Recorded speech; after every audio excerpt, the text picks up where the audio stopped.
We are live.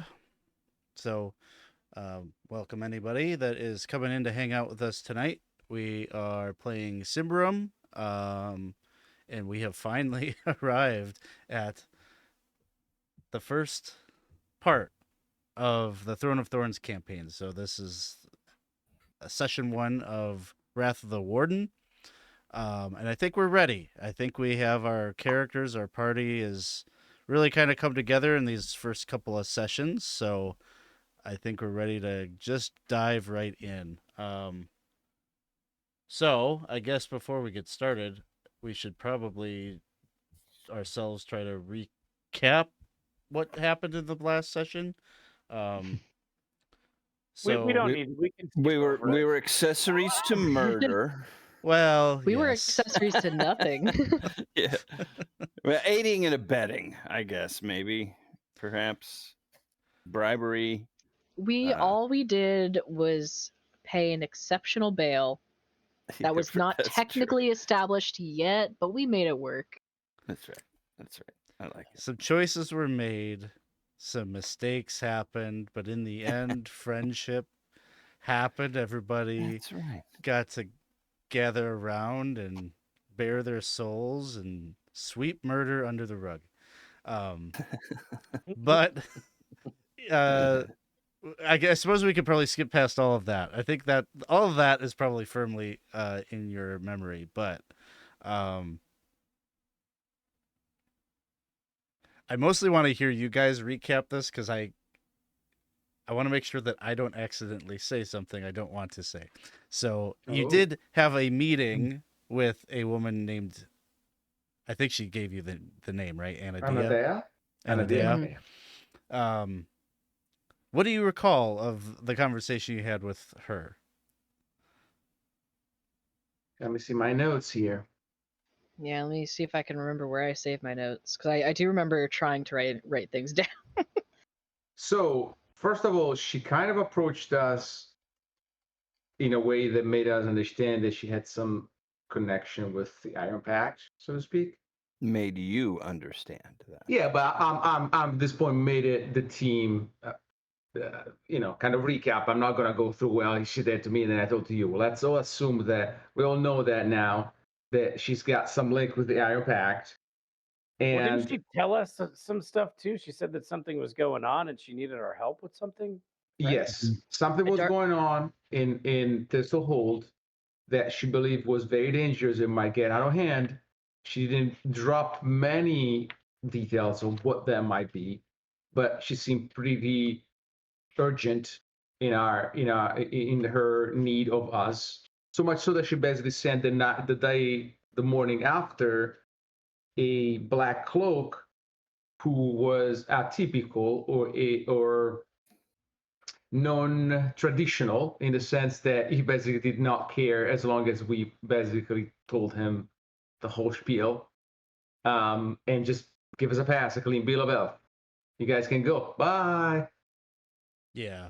So he has at this point given you the papers that you need to present the guards at Thistlehold. Normally there aren't really restrictions to coming and going, but it's you had to get these papers because you came with that big group out of Davokar, and there was you were put on a register of these are the refugees that we are watching for a little bit just to make sure that they are not riddled with corruption and things like that. Um, so yeah, that sounds like a pretty good summation of that.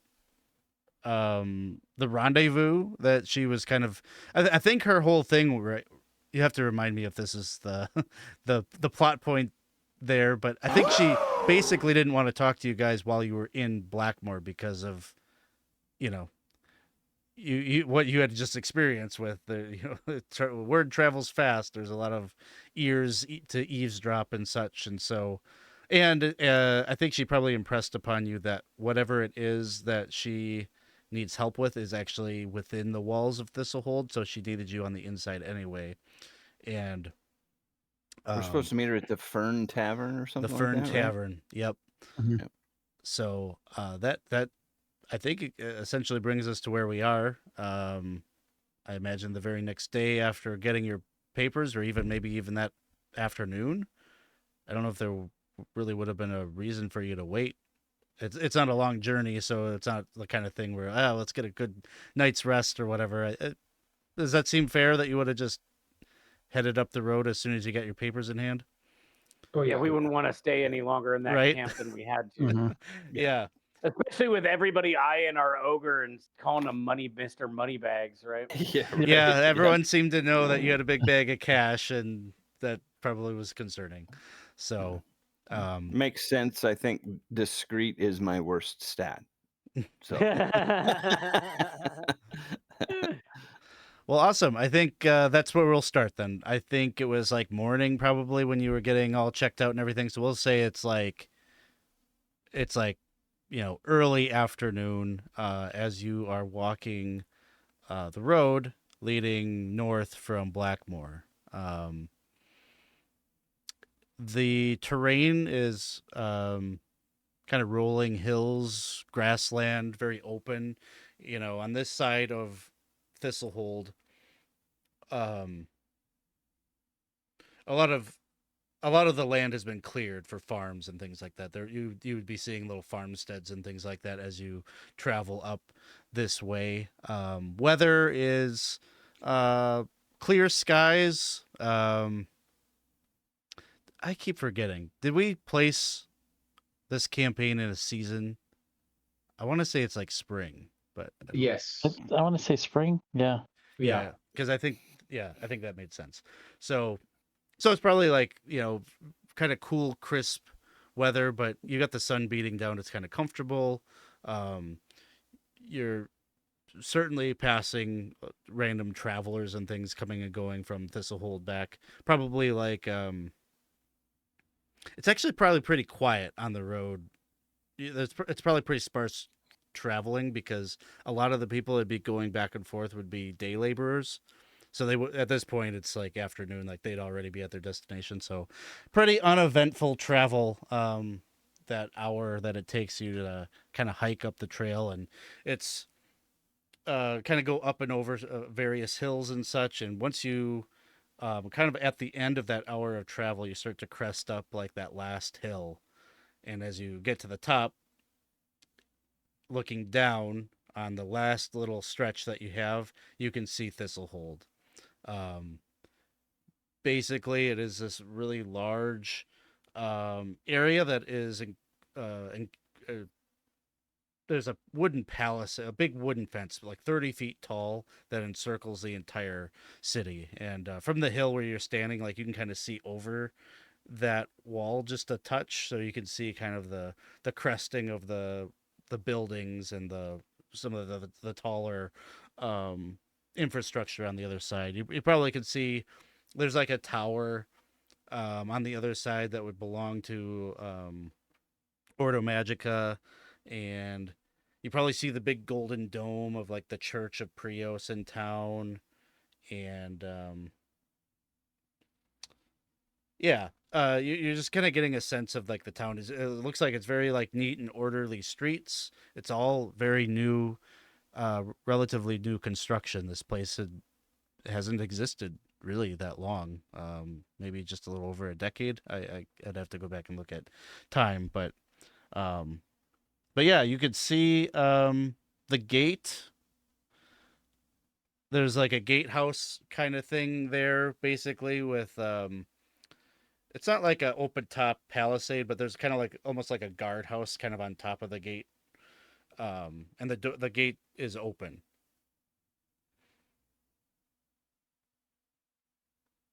And so, as you're kind of looking down, it kind of seems like going to be no problem presenting your papers and going forward. it's pretty. I mean, it's pretty open. There aren't that many people like trying to get in, or I mean, is there a lot of hustle and bustle? It looks like inside the place, or Give me a vigilant test.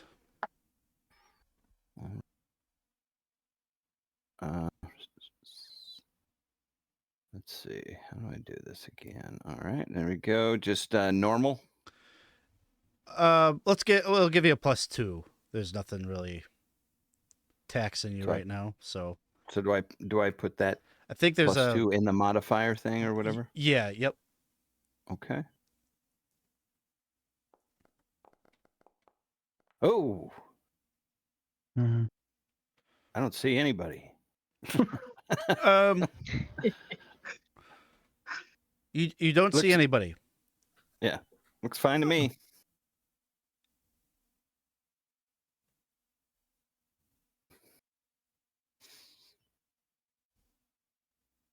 Yeah, I would say Val is not concerned. He's been in this place many times. I don't think he's gonna give it a second look.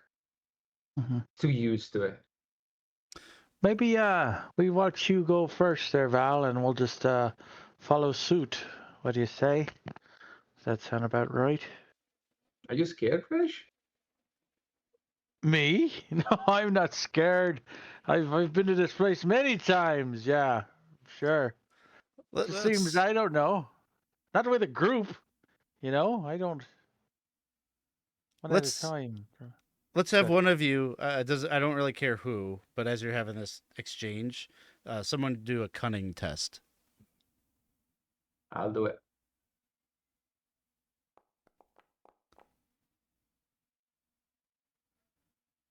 I mean, it's kind of weird to not see anybody Oh, outside the gate.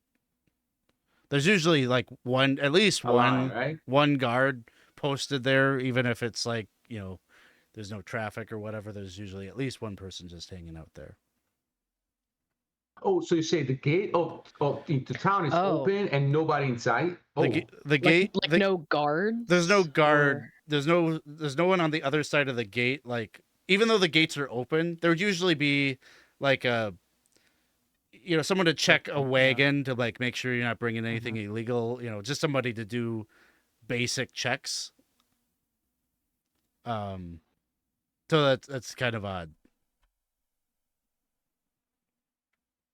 well, now I see why, Reg, you were asking me. Yes, let me go check. Stay 10 feet behind me, just in case. Oh yeah. That's why I was asking, of course.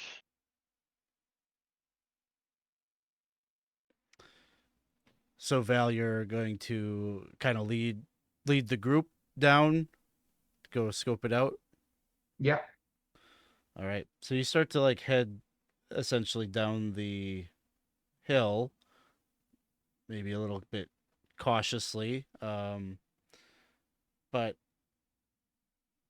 as you get a little bit closer, you're hearing something. You can hear like a sound. It's not very close by, but there's like a repetitive bell sound.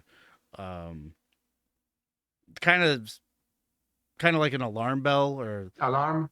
yeah, and it sounds like it's like maybe on the very opposite side of Thistlehold, like on the northern side. It's kind of being blocked a bit by all the different buildings and things in between it, um but yeah, they're you hear kind of distant kind of rumbles of like like like a crowd murmur, and like kind of echoing through the streets beyond the gate. You can kind of hear the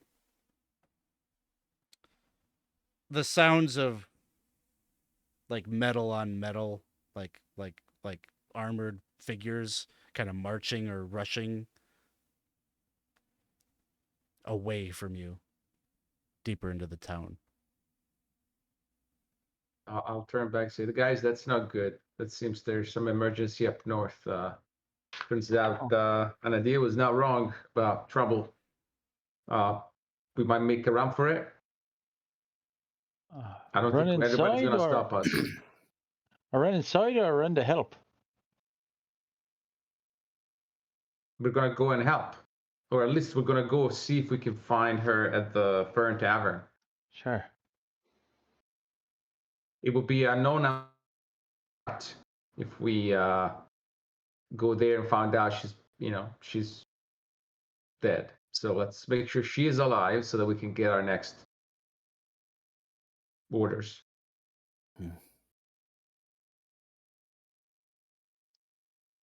It would seem that we didn't need these papers if there's nobody at the guard gate. I didn't want to say it, but I was sure thinking it. They were here last time we were here, so just, Would have saved so much trouble. I mean,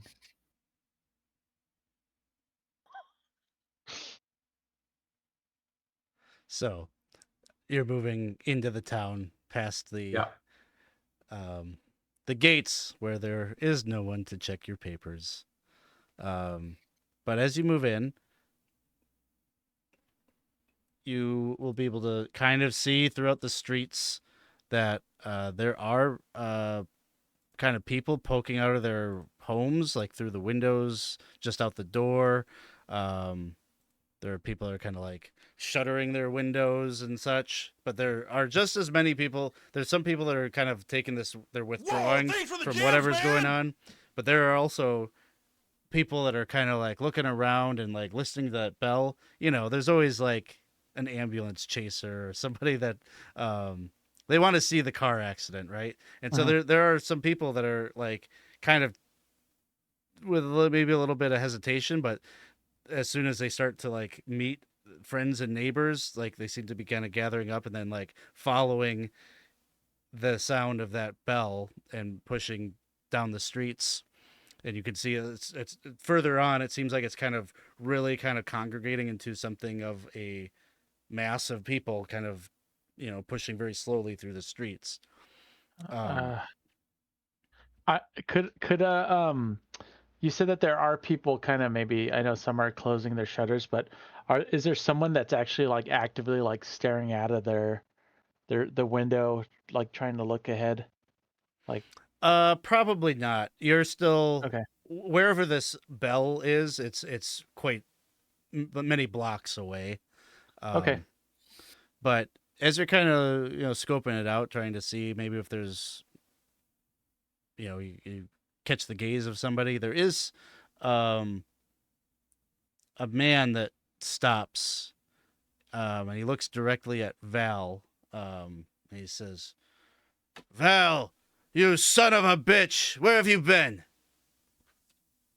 And you look up and you can see it's a town guard is what you see in front of you at first, but suddenly you see a man, short hair, kind of dark, kind of clean shaven goatee, but he's got a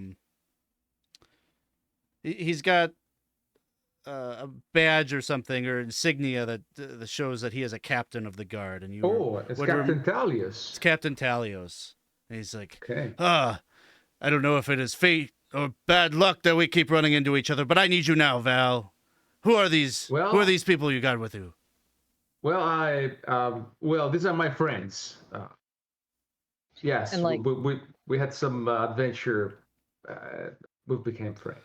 Good. maybe a little out of They're good character for Gretel, but she would like kind of, because for most part she's been kind of hanging back, but upon seeing someone like of an authority, she kind of pushes forward a bit. Is like, Gretel, nice to meet you.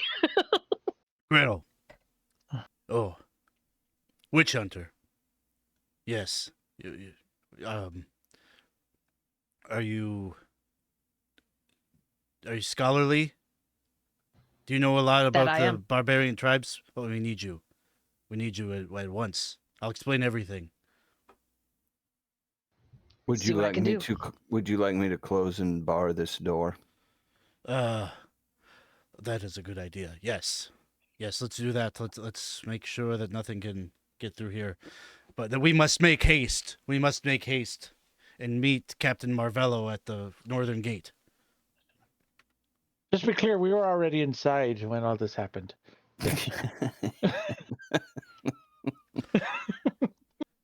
He'll lend a hand to you, Loyal, as you kind of. These doors are quite big and large, and probably without your assistance, it would take many more people to close them. But with some effort, you manage to close them and get them safely secured. All right. But as you're doing that, he's kind of kind of talking at Val a little bit. He's just like, that bell, that alarm hasn't rung in 4 years. Something has come out of Davokar. And is in the That's no town. good. I don't know. Hopefully not. Hopefully I don't know. We'll have to assess what the situation is when we get there. But I heard there some I don't know, witches riding giant beasts.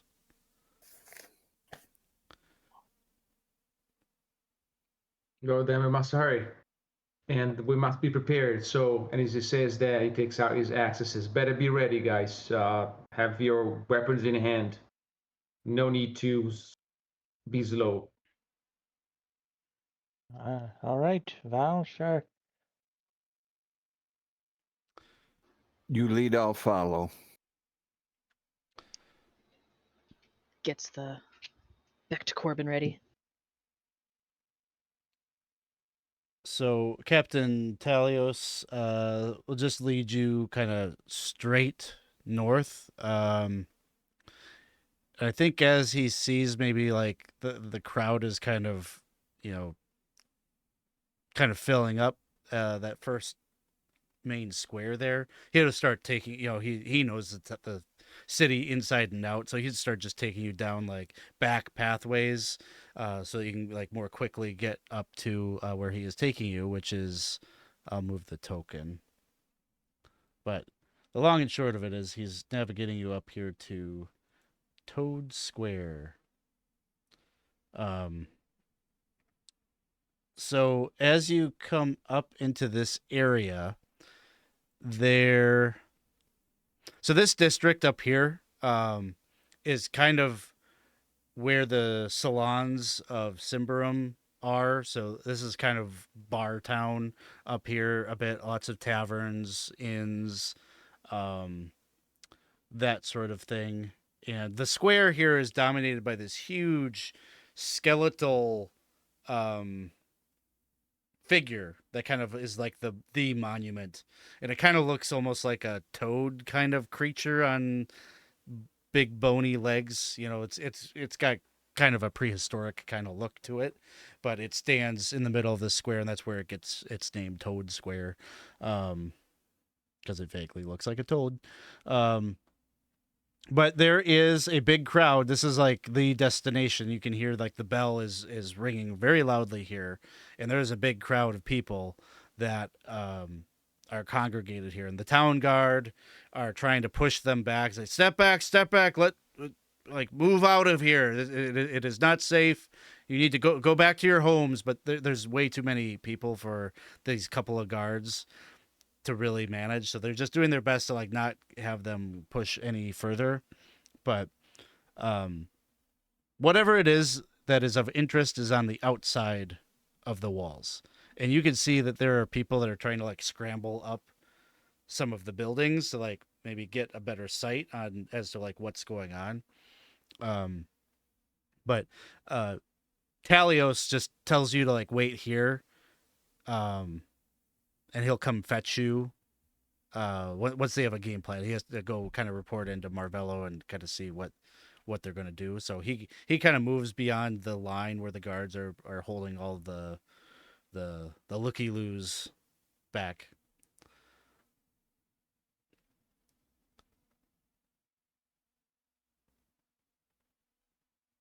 And the crowd is just,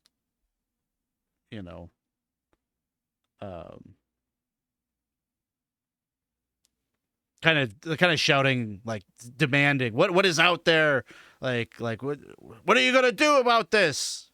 Go out there and fight, you cowards! Like that kind of rabble being hurled at the guards. Oh. So, based on what the crowd is yelling, whatever the thing, whatever the like the barbarian and beast situation thing is, that is still beyond the wall.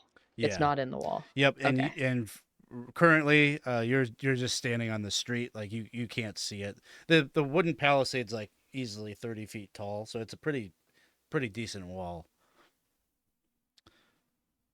The only thing, me, I mean, I'm kind of sensing, a little bit of tension and everything. I am not going to do anything, but if at any point, like the people start to, I don't wanna say get violent, but get a little more assertive and start pushing, I will move to the other side and uh, use my ogreness to assist the guards in keeping people from moving forward. It's the only training I have is as a general peacekeeper type. So Give me I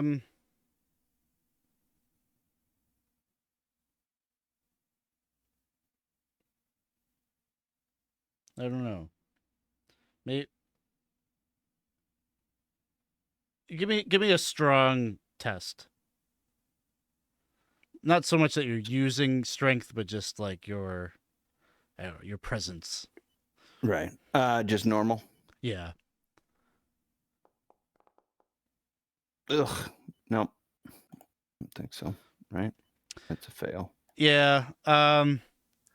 In some ways, your presence seems to like antagonize the crowd a little bit because they're like, it, like more things like him, like we, they start like kind of dredging up insinuations that all ogres are abominations that are riddled with corruption and things like that. So, I'm a monster. I know.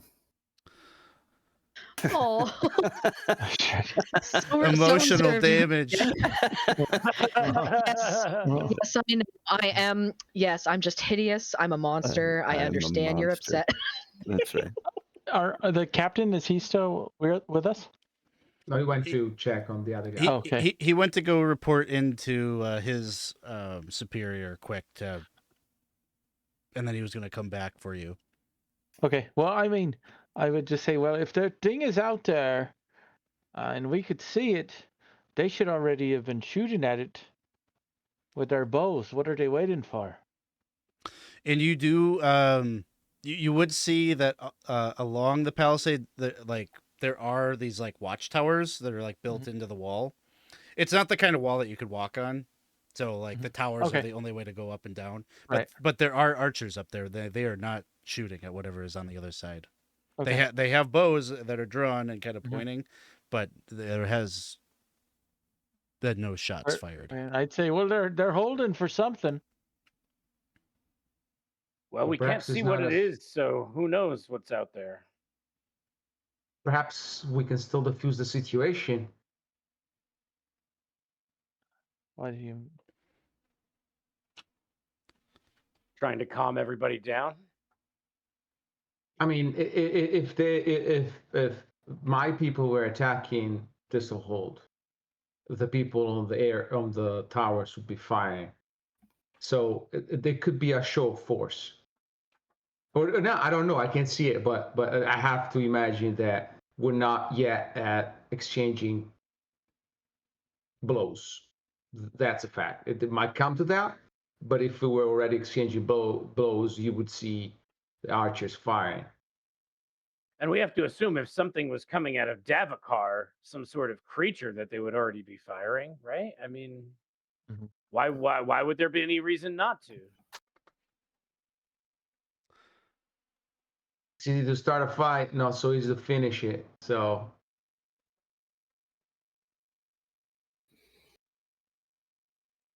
Is there anything actively that any of you want to do? I think I'm gonna look around for the crowd just to see. Like, I'm not gonna spend like 10 minutes, but just making sure there is nothing. Like, there's no like a fully armed person like we are in the crowd staring at us. Like if the crowd looks like a normal crowd, fine. But in case there is like, I don't know, there's like 10 feet monster in the ground I didn't notice. Like, I want to make sure that there's no. Yeah, beside you. Yeah. Besides the one with us, Nah, right. Yeah. You can go ahead and give me a vigilant test.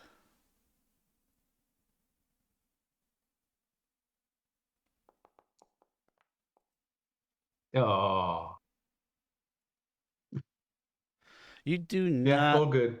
you do not see anyone in the crowd that's kind of giving you any vibes other than just day laborers, shop owners, no one that looks like they are armed or anything like that.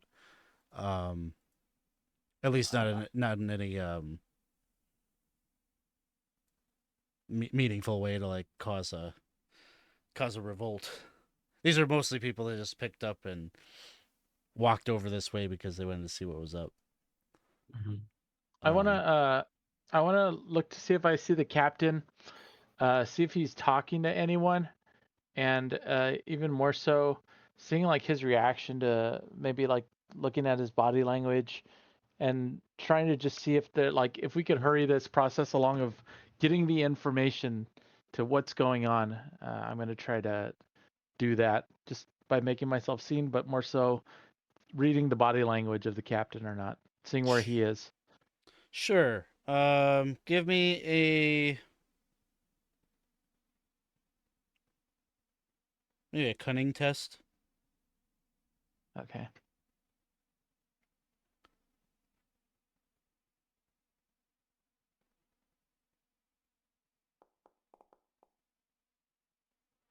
I passed. So, Captain Marvello. So you could see where Talios has gone, and he's talking to his superior. So you can see Captain Marvello. Um,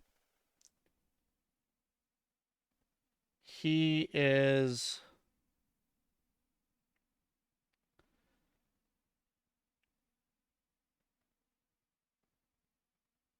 He looks like he's under a lot of stress. And you are probably reading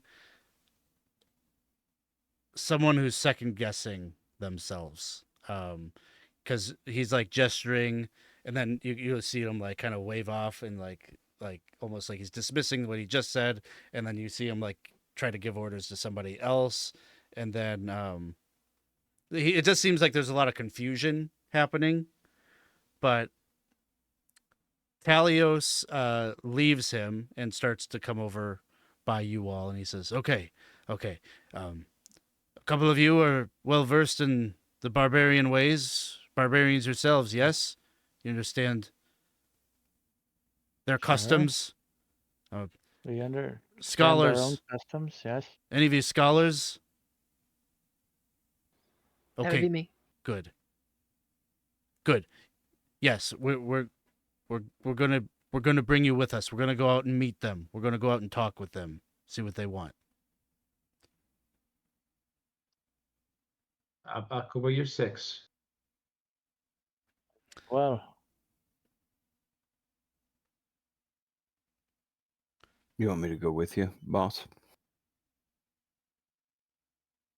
Stay behind, just in case whole hell break loose. It's good to have a second line, so you can go wherever you need it. If you're in the first line with us and the whole hell break loose, we might need someone able to see the situation and react appropriately. So Loyal will stay within Thistlehold.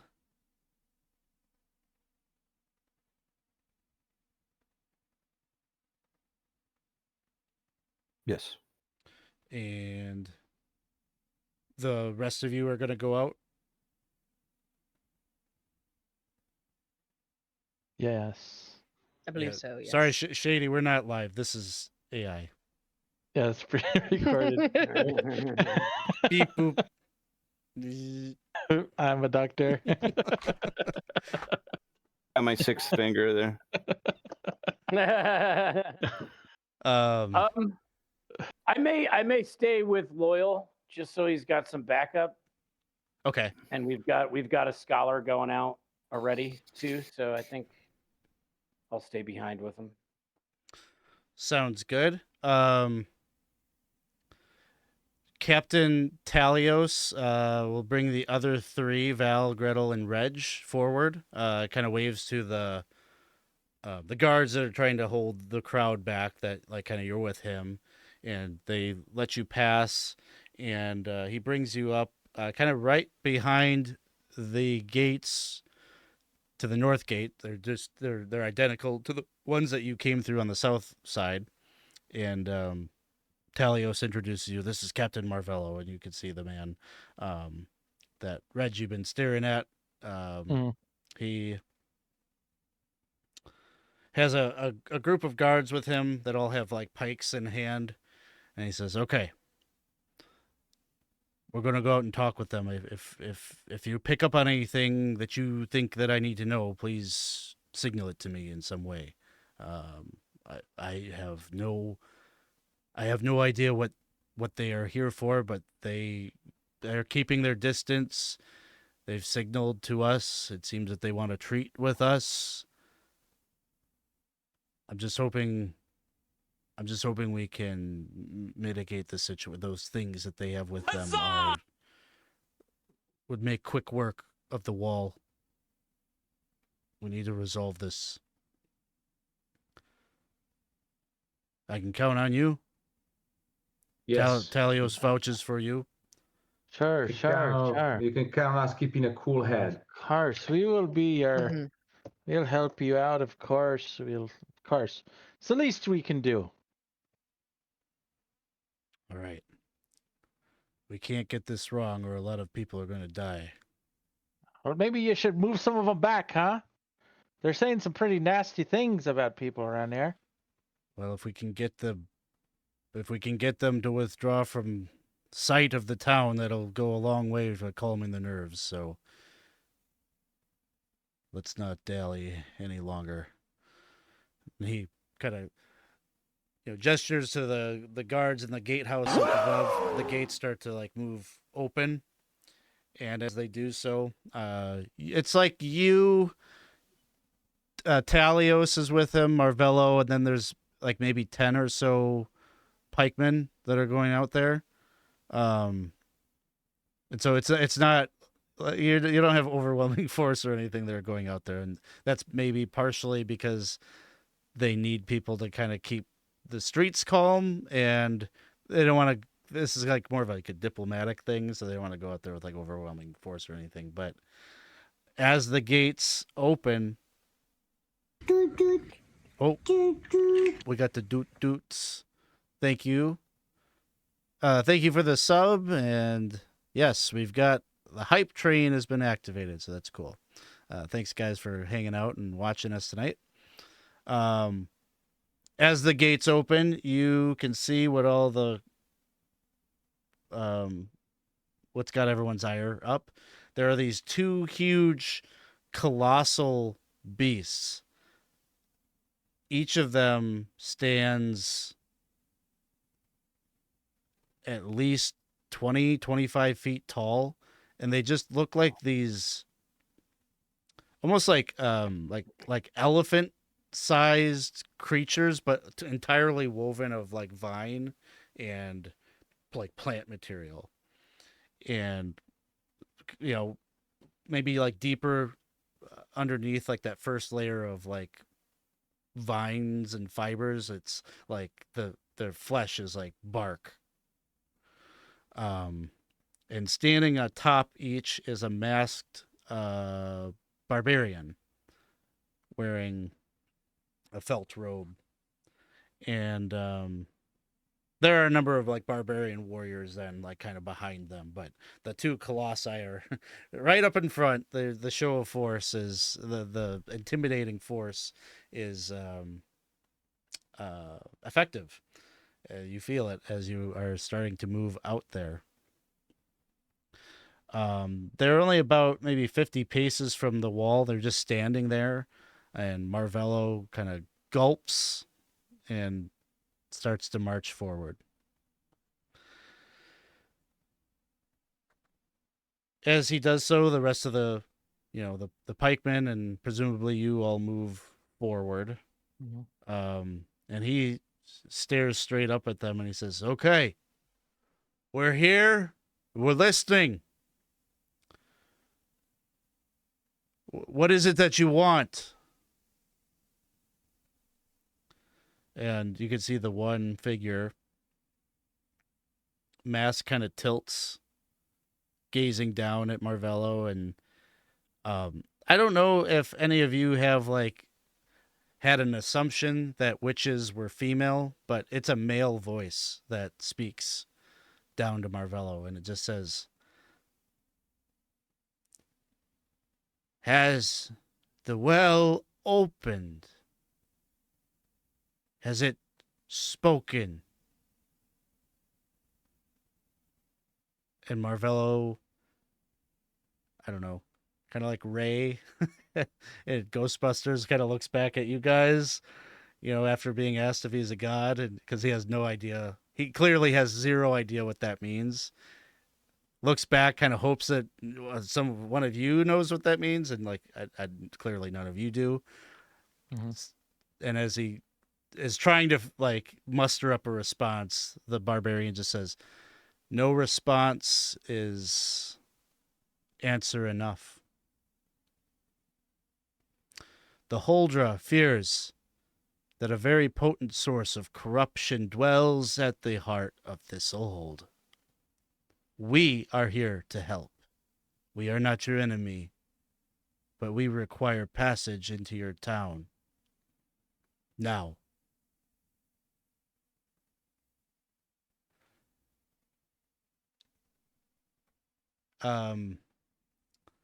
Probably Gretel. If you, well, you have Lore Master, right? I do. You could do. No, you don't need to do a check. You have Lore Master, so you know. That's nice. You I recognize. like being told things. As soon as he says the Huldra, you know who he is. His name is Gadramon. He is essentially like an assistant to the Huldra, who is like kind of like the main witch. Like she is the head of. She kind of serves almost as a. I don't know if advisor would be the right word, but she kind of advises the clan chief in Karvasti. Okay. So they've come presumably kind of a ways away, because Karvasti is not really. It's kind of more western side of the forest. Okay. Maybe I might step forward a little bit and say the Huldra must be very strong of sight to see a source of corruption here. Was there any other details they had given as of where to find it or snuff it out? We won't know until we can come inside and take a look. We have a feeling. We felt a great loss in the woods.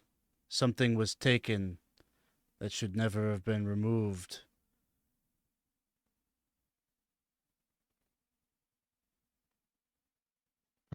We are here to find it, collect it, and bring it back. Okay. So you think whatever the stolen item is now in Thistlehold? We do. All missing things seem to come here. Have you had other missing items come here as well? I'm separately.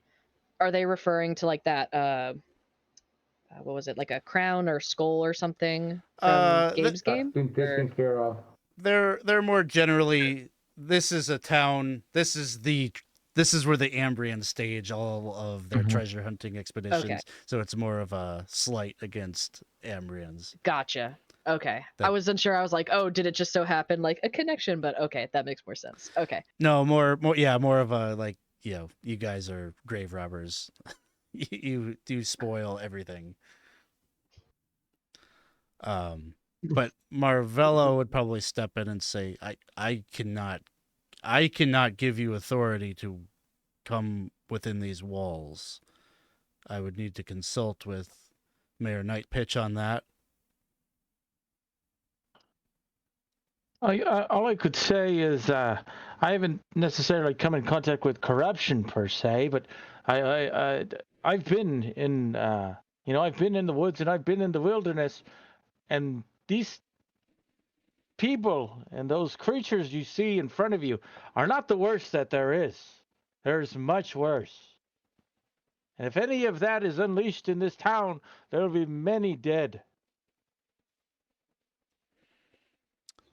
Agreed. And that is why, if you need to get your permission from your mayor, go and grab him from lunch or whatever bar he is in. Rouse him and get his permission. You cannot do this on your own. And Marvello says, I will absolutely relay this message to him, but please, you must withdraw to the woods for now.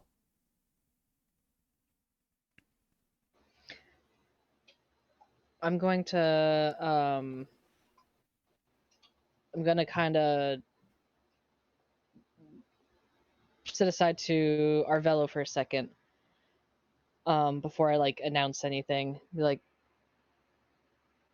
would you be okay if I suggested we act as like an envoy to see if that'll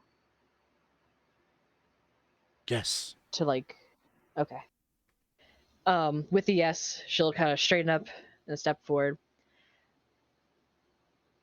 As you probably understand, the Ambrian folk are very cautious of things of the Davokar.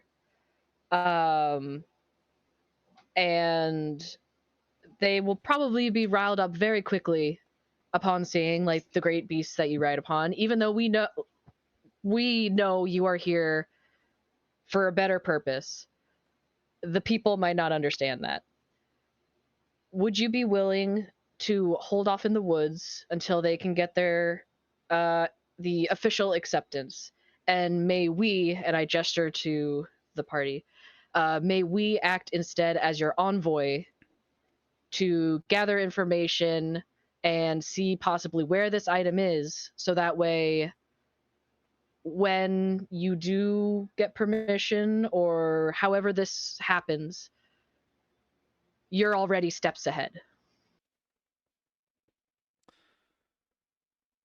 That seems acceptable. I can see that you have some of our people with you, and by extension we will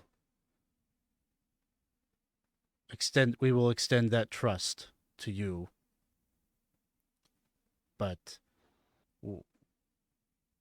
what we felt, what is here, is magnitudes larger than anything this town could possibly deal with.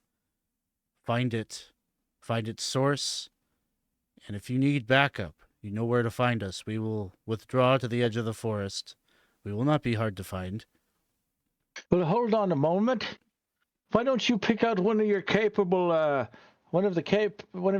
capable people and send them down with us? Right? Maybe we'd have a bit more insight to things. Marvello says that it would not be possible at this time. I'm sorry. That's fine. And I'm not telling you how to run the damn town, but we noticed that gate on the other side is just wide open. They could have already been in here. What's one? There are too many eyes. There's too many people watching right now. Like we can't allow this. Let us Perhaps for now it's best to start small.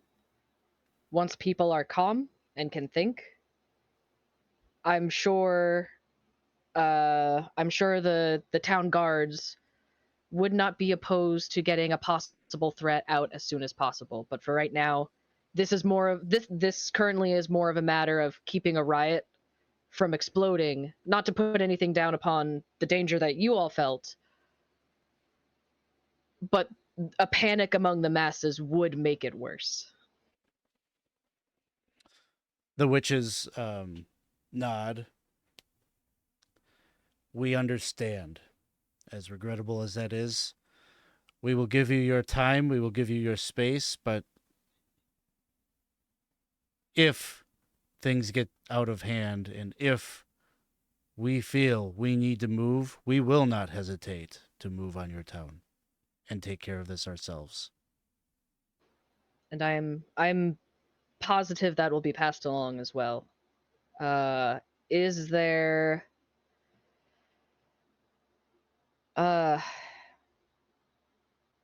any sort of taboo attached to the thing that was taken?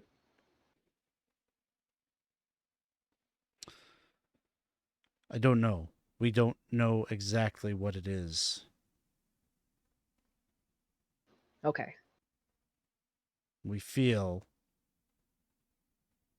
that an ancient being was taken, was killed, and removed. We haven't yet identified what that is, but the Huldra has had a vision that something has been brought to Thistlehold that could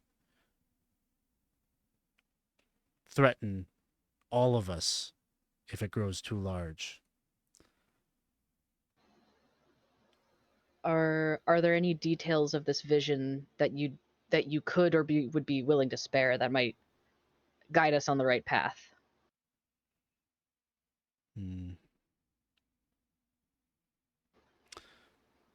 A symbol, a location. Sorry, I didn't mean to cut you off.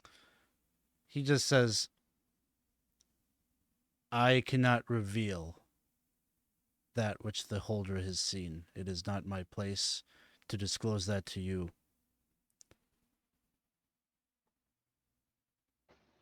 Okay. It will make things more difficult, but I understand the position that you are in. She knows not to push that.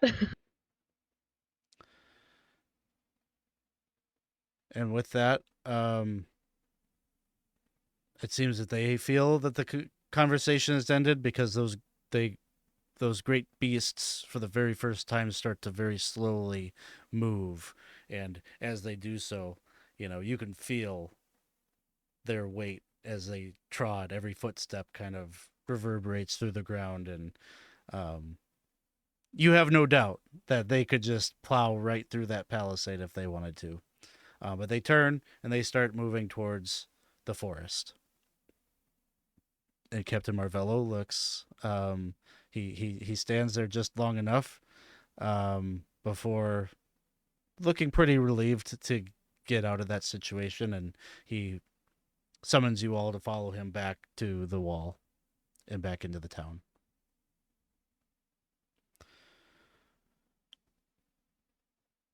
Loyal and... Oh, sorry. Go ahead.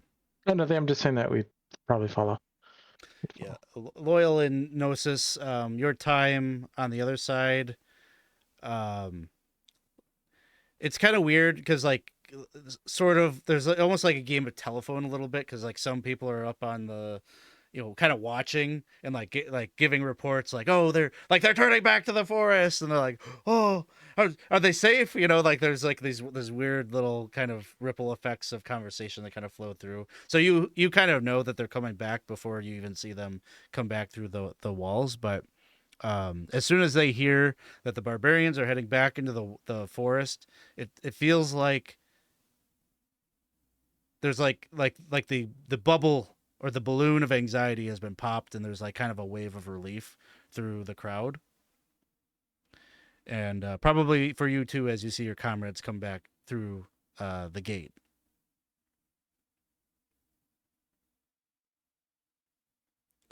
and you can all reconvene. Marvello almost immediately dismisses himself from you and says that he needs to go and talk to Mayor Nightpitch, and so he hightails it away from you. Talios is kind of hanging around, and he just says, Val, if I need you, where can I find you? At the Fern Tavern. Fern That's where we're Tavern. going. Okay. Very good.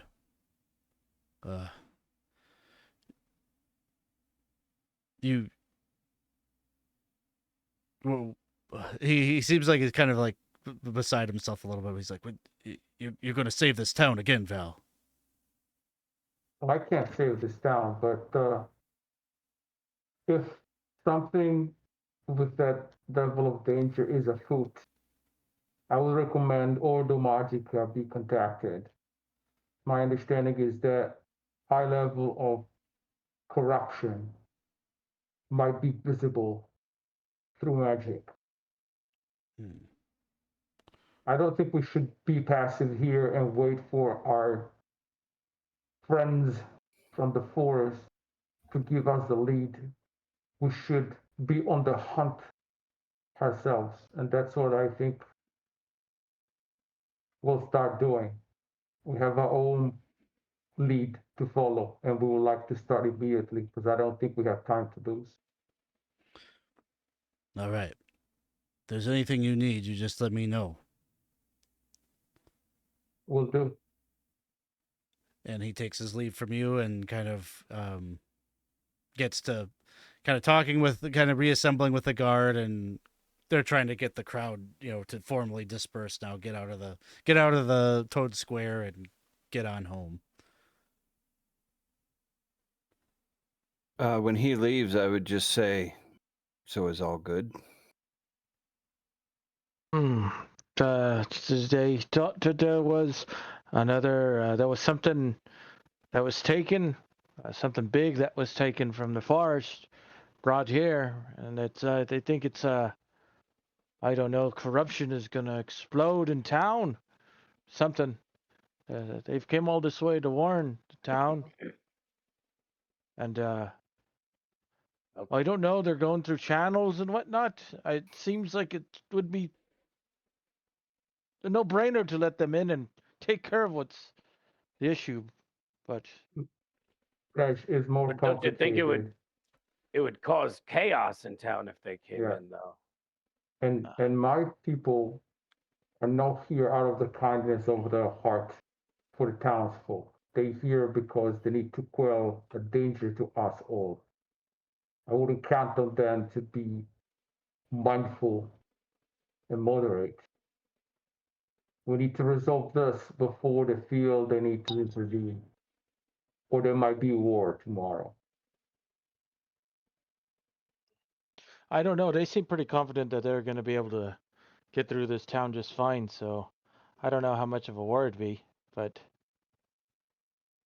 I don't even think they're going to get permission to come in. I think we need to investigate this, and I agree with the Val. We need to get this taken care of before they force their way into the town. Luckily, Otherwise, there's going to be chaos. You see the chaos just with them coming to the gate. I mean, there was nothing me and Loyal could have done if they were to riot. They would have trampled us. And that was just seeing them at a distance, let alone them coming in through the gate. I think we should focus on what we know to be true. Anadea asked us to come because she feared something might be afoot. I would start with her. Standing here, not gonna help us. Let's see if we can get her and get her to reveal what she wanted to tell us. Because I suspect that this has to do exactly with what the Hydra has foreseen.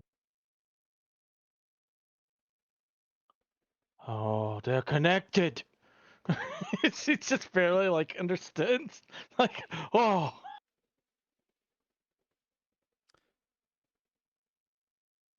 So it sounds like you are ready to seek out the Fern Tavern and, see what pieces of this puzzle Anadia has for you.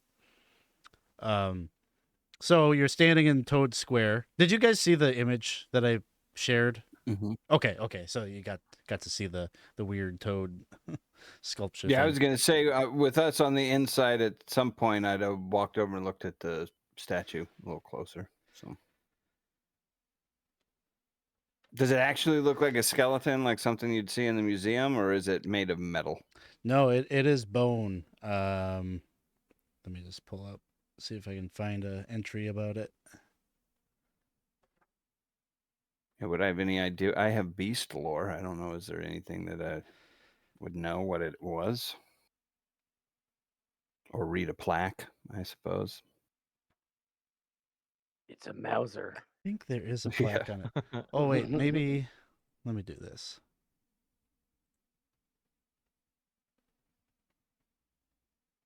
We will see if Foundry will be helpful to me or not.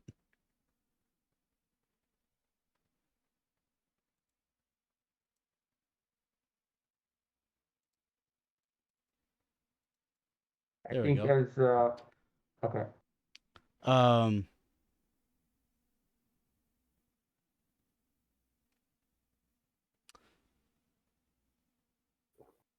It is standing on a base of black basalt encircled by a stone-framed pond. And it is a reassembled skeleton of a huge toad-like monster. I guess there isn't a plaque or anything, but there is a brass bell that hangs around the creature's neck. So I think you found your source of the alarm bell that was ringing earlier. But yeah, this is not any known creature that you've ever seen. And if you ask around about it in the future, you would know that it is sort of a mystery. Even Ordo Magica doesn't really know what its history is. It's just something that they found and then reassembled here in the square when the town was built. I think that as Loyal is there staring at the statue, Val would come close and say, I saw some paintings in the forest about this. Some paintings in the forest about this thing? Yes, this was a god, and King Hurian fought and killed it.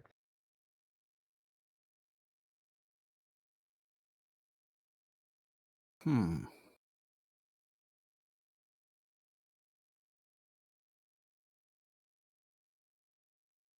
And there was also the well that the Huldra talked about in those paintings.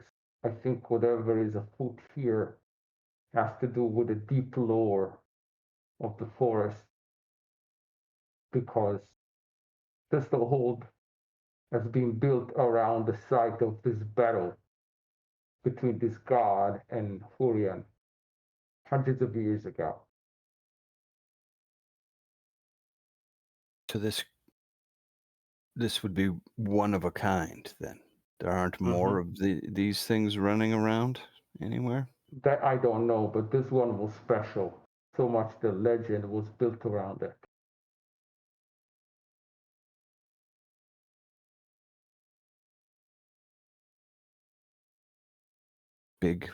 A big toad creature, a gigantic pig.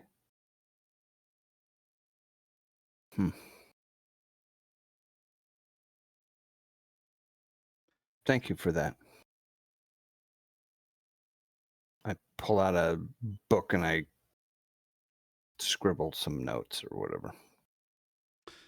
One other thing I'll just point out here, because I don't know, maybe it'd be important someday, but there is this huge like 300-foot tall beacon that sits in this square as well.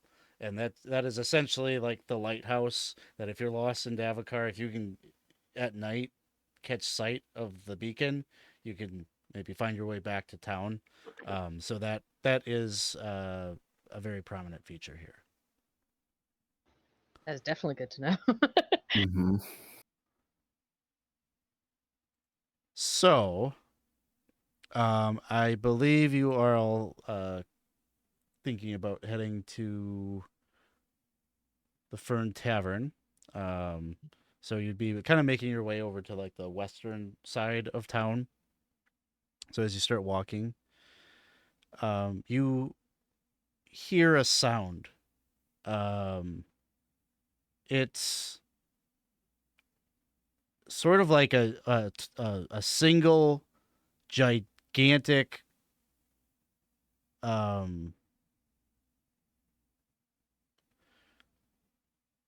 like a gong being hit with a mallet, and it reverberates, but it is magnitudes of volume loud, like it is,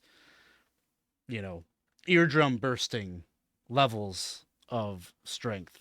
And it just is this one single sound that almost takes you to your feet. And it might actually, because as soon as you hear it, you see like windows shattering like in down the streets.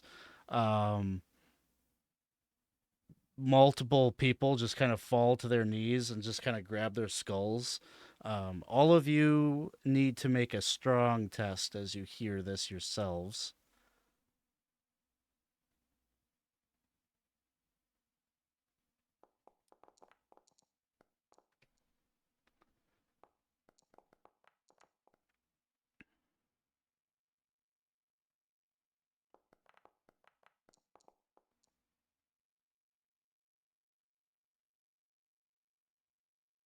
I think Reg is my one that I saw that failed. And Val too.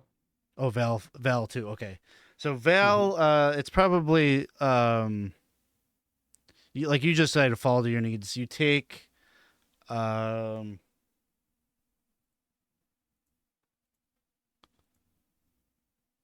do I do this? Oh, I never rolled. Hang on.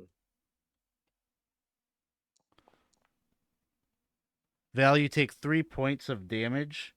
As this ringing is just echoing through your skull.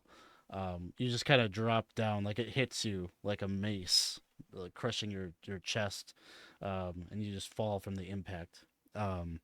Reg, you it hits you, and you kind of like slump backwards, and like instantly you just have like blood running down your nostrils, out your ears. I'll roll each one separate. So 2 points of toughness. And did Gnosis? Let me roll it. Okay. I never rolled. Yeah, let me do that now. Ooh. Oh, Okay. So you all hear it. It all impacts you on some level, but it really has an effect on Reg and Val. And you see animals, like someone's riding a horse that just kind of like kicks its feet back and drops its rider on their head.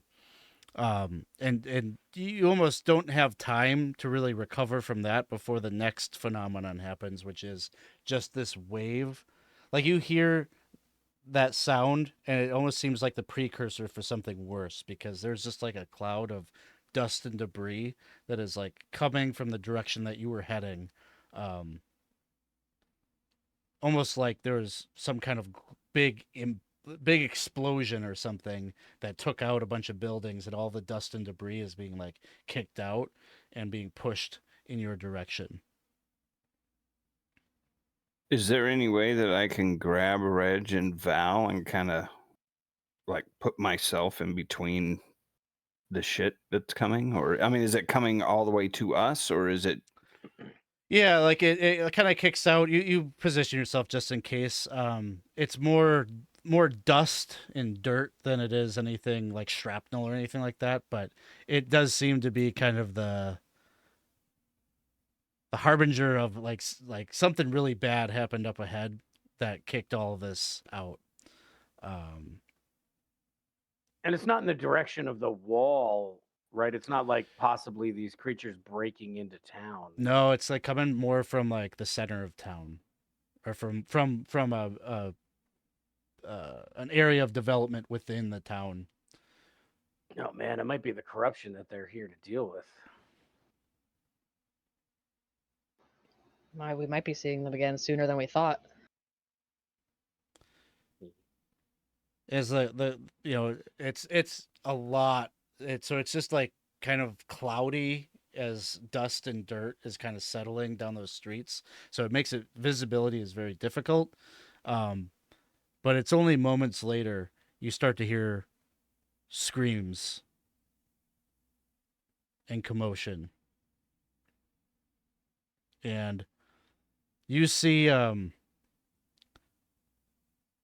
10-year-old boy kind of like emerge from the dust and debris. He's just covered like white, like dust.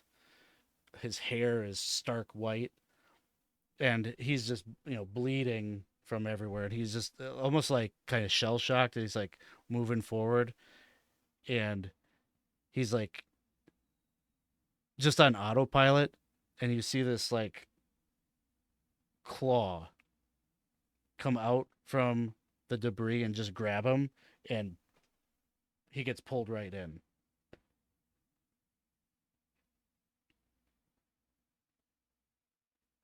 How far away is this? Maybe like 100 feet from where you're standing. So like out of the dust? Yeah. Like out of the dust and stuff, a claw? Yep. Man. And is this dust continuing to roil towards us, or does it look like it's reaching its basically hit its limit? Like it doesn't quite come all the way into Toad Square. It's just escaping from like the various, alleyways and streets. So it's kind of hit its limit, and it's all like settling at this point.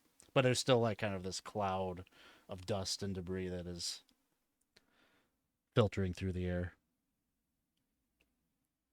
Okay.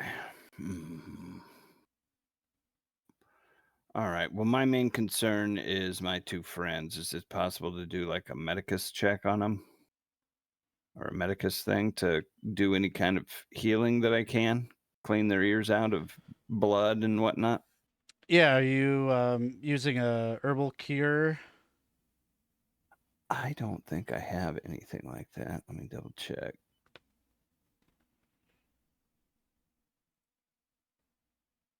Yeah, I don't really have an herbal cure at this particular point. Okay. But I just have the medicus ability. I think you can. I think it's a D4 instead of a D6 or something for healing.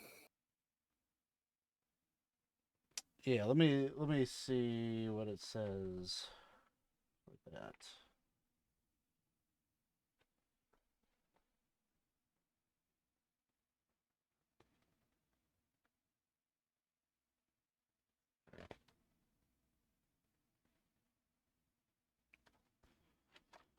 What level is your medicus?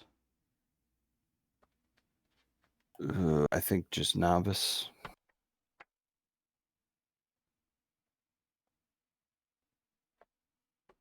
Novice. Clever surgeon. The character can make a test against cunning to heal 1d4 of toughness.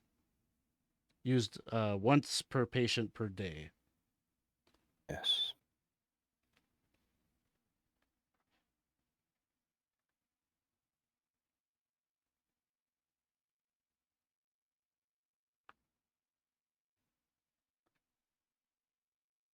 Do I roll on that then, or? Yeah, it was cunning. Cunning. Okay, let's see here.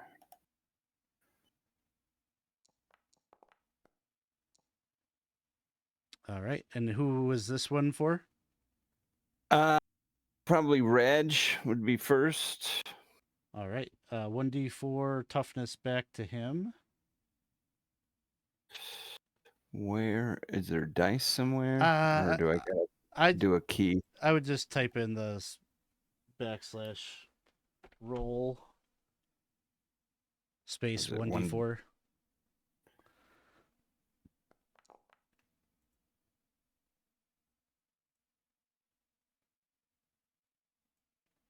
It's like a 4. Thank you, Loyal. You are welcome.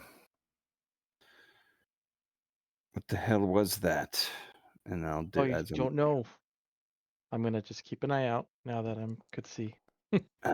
no, didn't do. Okay, so then Didn't get Val. that's the attempt on Val for today.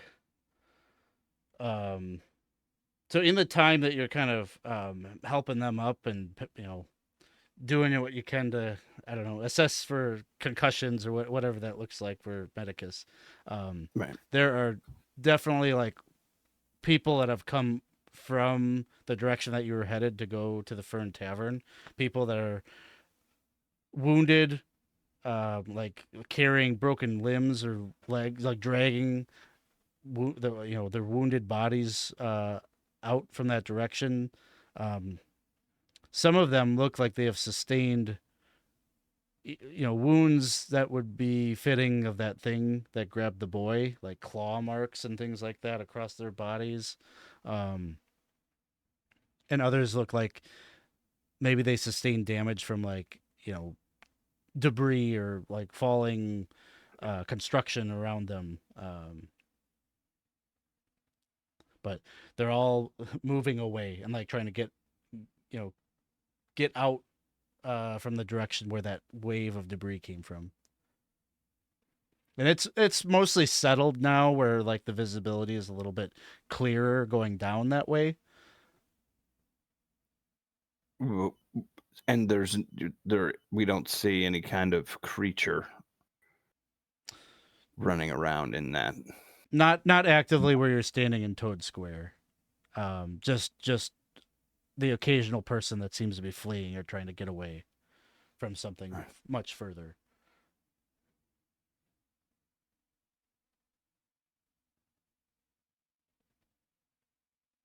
I mean, if I'm able to, I might first, even before like looking, because it's hard to see, maybe find someone that maybe isn't completely like out of it or something, and just ask, what the hell is going on down there?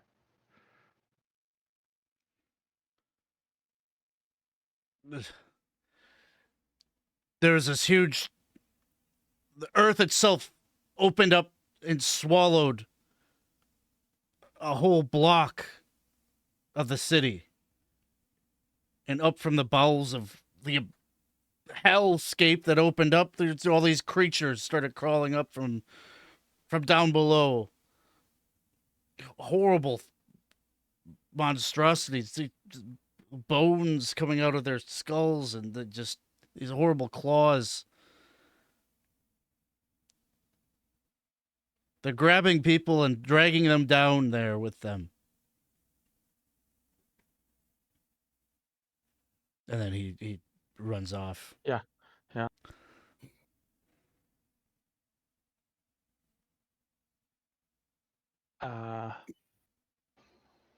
Do you think that's our source of corruption? What do you think? Of course. How are we going to signal them? We Loyal, can't do this. Yes. we need to find an idea. It's imperative we talk to her. She's not one of the taken one. Go. You want me to get her? Yes. Where is the Fern Tavern? Is that 3? It would be I think it's basically like over here somewhere. Kind of by 4 if you're looking at a number. Okay. Not precisely there, but in that region of the town. And is that the area that that the sound came from? Yeah, yep. And you guys are over here in the square. Gotcha. Well, if that's the But- case, it sounds. I mean, it could be that Fern Tavern was swallowed. Let's not make hypotheses now. Let's go. Let's move. I'll be right behind you. I'm gonna be slower than you. All right. Go. We don't have time to lose. All right. I will draw my weapon as I begin to jog forward in the direction of Fern Tavern. Sounds good. So you start making your way that way, and it's like, going the wrong way down the river or something, like there's dozens of people that are streaming past you, just bloody, weeping, clutching, dragging children along with them, or there's a couple of people that are just like Carol, where are you? Just calling out loved ones' names and having been separated in this chaos, and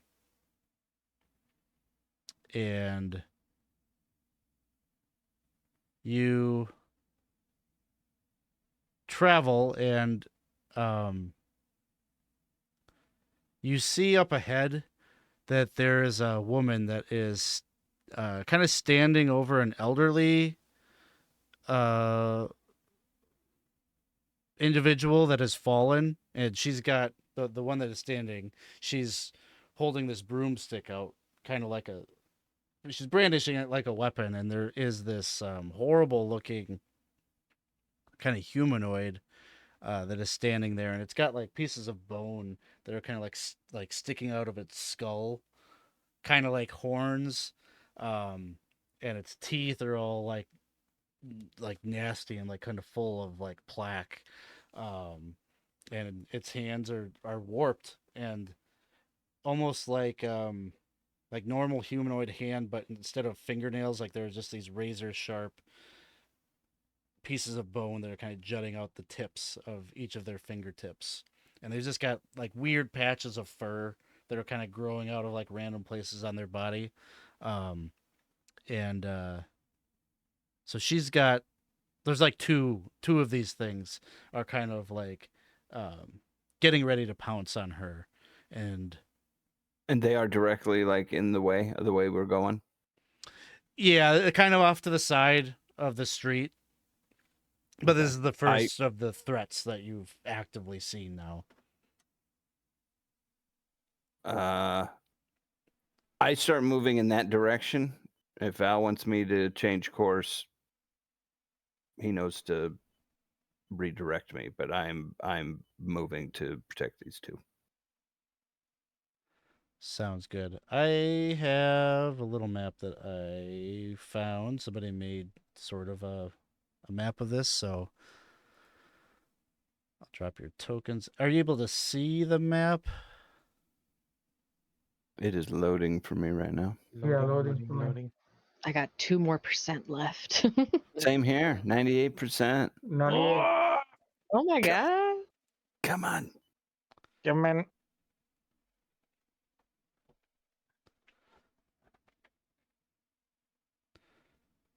It's locked up. It's fine. It'll get there. Yeah, it happens.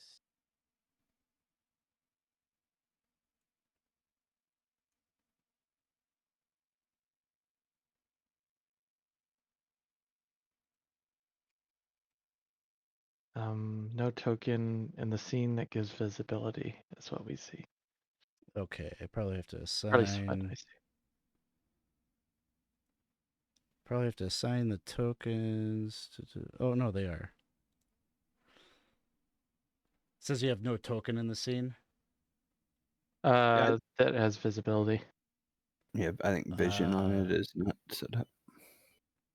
Okay.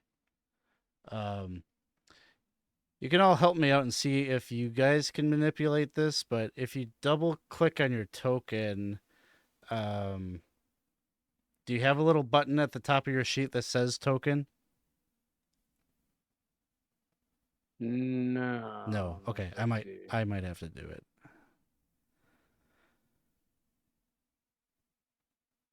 Yeah, if I double click on it, Brings up my Science. character sheet. Okay, this will. Yeah. Wait, you guys can take a break. It's gonna take me a while. I didn't think about. I could see now. Unfortunately, I have to do What it did you for do? each of. I have to change everything for each individual person. Oh, okay. Gotcha. So it'll take me a minute. Oh, no worries. All right, I'll This shit happens. get myself another beverage here. Yeah. You know what? My wallet Right, is I need feeling a some little more of light. that thing you're drinking.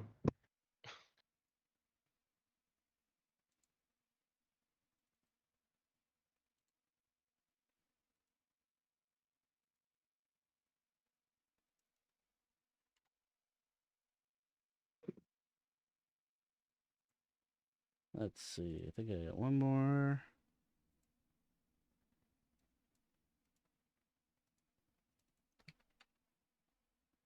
Ryan, what was that bottle that you were drinking? It's raspberry mead, Chaucer's. Oh.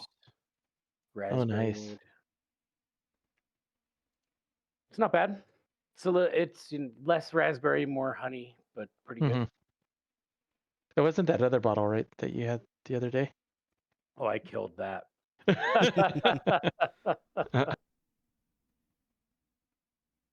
I killed that. And then I got some here, I'll show you. The liquor store around the corner from me has a bunch of mead there, so I got some Oh, it's happening. It's stuff. the mead. Yeah, It's the mead journey right now. going down. Yeah. Yeah. Well, it's tasty and it makes me happy drunk, which is good. And then I feel Good. like the hangover is more like a tired body than a big time headache. So I like Mhm. that.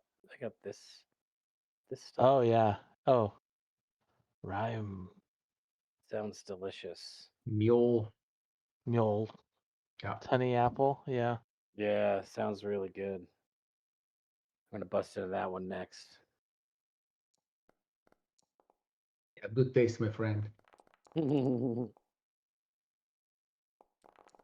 And then I was trying to look it up. Remind me the corruption stuff with the casting of the magic.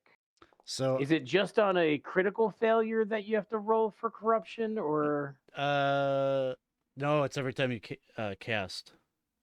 every time you cast? And is it it's a D4 plus the I believe it's level just. of the ability? I think it's just 1d4. It's just 1d4, and that's temporary corruption. And then once you hit a certain amount of temporary corruption, it converts over, right? Yep. Once you hit your threshold, you gain a point of permanent. Okay, gotcha. So I was trying to remember.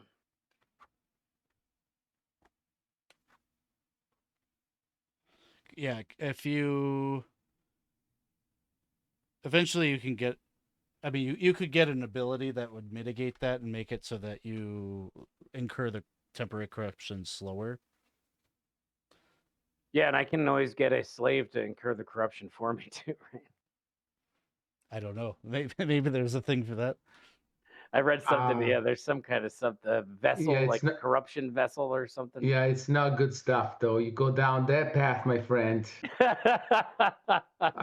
knows? not sure. It's an open book. You could do whatever you want now. What will happen? No one knows. You know, they had a name for these I'm trying to guys think. I back in have- Alberta. Oh no, I have So- no temporary. I only have 0 temporary corruption. I've got 2. It says total Permanent. corruption. Yeah, Yeah. permanent. Yeah, and that counts against what you've currently got, because I think it's when you have half. I have to look it up. My threshold is 7. Do you guys have permanent corruption also, or am I the only one? I've Thank not yet. Thank the Lords for now, no, but things might change. I forget what I had. Do I have a little tail or something? I forget. Probably not at this level yet. Yeah. Yeah, I have no corruption. I have a threshold of 6, and I don't know what abomination threshold Yeah, is. but- abomination. That's not something you want to get to. No, definitely not. Thanks, Ryan. You inspired me to get some Irish cream. Mm, nice. I got the Yeah. best of the best. Ticate. Mm, It's sponsored this sponsored this stream, man. ladies and gentlemen. Oh, I thought it was cat. I can only see the cat part. You know, my This is favorite cat thing in the beer. world. Cat. Meow. Yeah, once the total amount of corruption that you have equals your resolute score, that's when you would turn into an abomination and probably lose your character. Yes. Mm. He said probably, so there's a chance. Probably. I mean, I think wouldn't. I there's a wouldn't way hold you him can accountable to that. Probably. Isn't there like a mechanic where you can control an abominated character or something like that? yeah, There's some- if it makes sense, like maybe I'd allow it, but given the themes of this Or was I campaign, just it reading that probably there's wouldn't. certain things that can happen if you get a certain amount of corruption, like you get clawed hands and things like that. But you're Yeah, I not think an that abomination starts yet. happening at about half. Ah, Once gotcha. once you have half your resolute. So, all right, I think I've got this figured out. Y'all can see. Cool. I can see. So, Yeah. the little red dot here is the woman who is bravely trying to defend probably her mom. She's laying on the ground. The broom. She's got With a broom. the woman's got the broom. She's just holding back these two. I don't know that you can really call it. They look like they were maybe once humanoid, but there's so much wrong with them that they're just kind of snarling and like kind of drooling. Like there isn't much that is giving you much hope that there's a reasonable mind lurking around in there. They look like they're running on primal forces. So I think we are going to jump into. I think this is right. The initiative. It's based on quick, so top of the. Oh, I don't know why these are all doubled. Yeah, I see myself double. Can't figure out. Well, either way, I guess it doesn't really matter. Maybe I had stuff on the tracker. Like maybe I had a couple of you on there before I rolled it. I don't know exactly what happened, but it lines up. It all makes sense. So I'll just double click through everything and wipe it at the end. So Gnosis is up first. Right. I think Gnosis is going to try to quickly get a shot off with his crossbow at this guy. I think, what is that, a accurate test or? Oh, I can just click on the crossbow and it'll. Yeah, it by default it should be accurate unless you need. I have to give you the modifier of what. Yeah, is there a modifier? No modifier in this guy. I think I missed. So that'll miss. Anything you want to do with your movement action? Can I come up into this alleyway over here? Sure. And It won't let me move because I think it won't let me move through the character through in front of me. Oh, really? Okay. Or maybe, yeah, it's not letting me move. Maybe I'm just doing it wrong. Let's see. You're this one, right? So you just want to get over here. Yeah. For some reason, it's not letting me drag it. Maybe I'm doing something. You're on the wrong tool or something. Select token. No. I'll figure it out. Okay. Yeah. Yeah, that's where I want to be. Yeah, play around with it. Otherwise, we can figure out why it's not working. Cool. So you fire a shot, it misses, and then you sneak around the corner there and get into that alleyway. Next up is Val. Val is a little bit still shell shocked, but seeing the creatures and the lady with the broom, I think he would sigh and 5, 10, 15, move and chuck a throwing axe at this guy, trying to attract his attention with noise. Ho! Over here. All right. And I've never done this, so weapons, throwing axe, clicking on it. Description, stat, qualities, bonus. I have no freaking idea. How do I roll it? Here? Equipped. Okay, now it's equipped. Let me see if it changes anything. Oh yeah, it should. Oh, If it- perhaps I have to get in main now? Okay, Yeah, okay, under. got it. Yep. I think I got it now. Okay, here we go. Throwing axe. Do I have any modifier? Nope. He's got a 10 for Okay, quickness. just roll. So Yeah. Just rolling. And rolling under. yep, and it looks like it did the damage right away too. So for 1 point of damage, I don't think he's wearing armor, but let me 1 just points see. of damage. What the hell, man? Hey, get those bad rolls out of the way. Yeah, he's got no armor, so he takes that.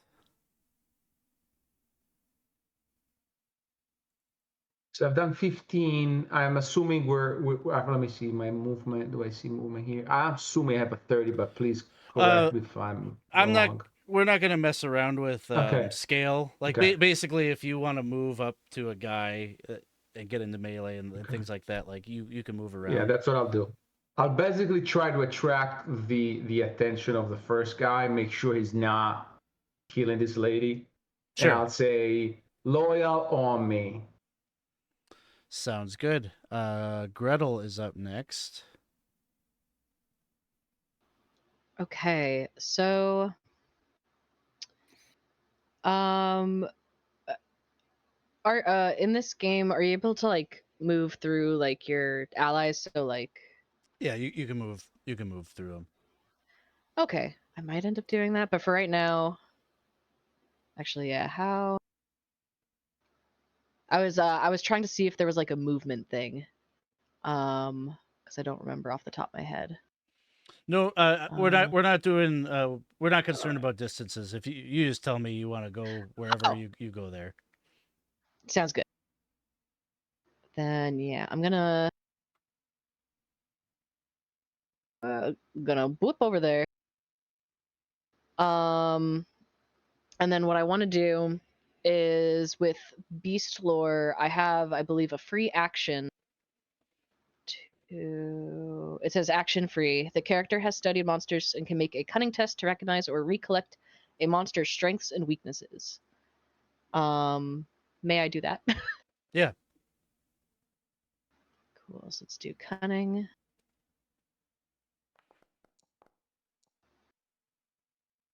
Dang it. All right.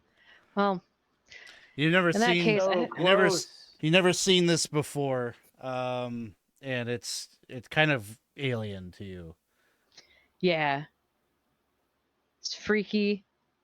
It's stressful. I'm just gonna, you know what? I don't get what it is. I'm just gonna hit it. I think that's what I'm gonna do. I'm just gonna smack it. And then that. That tends to work. Uh oh. It's too scary, guys. I can't hit it. Yeah, it's it's relatively nimble. You've got like that axe thing that I can't pronounce, right?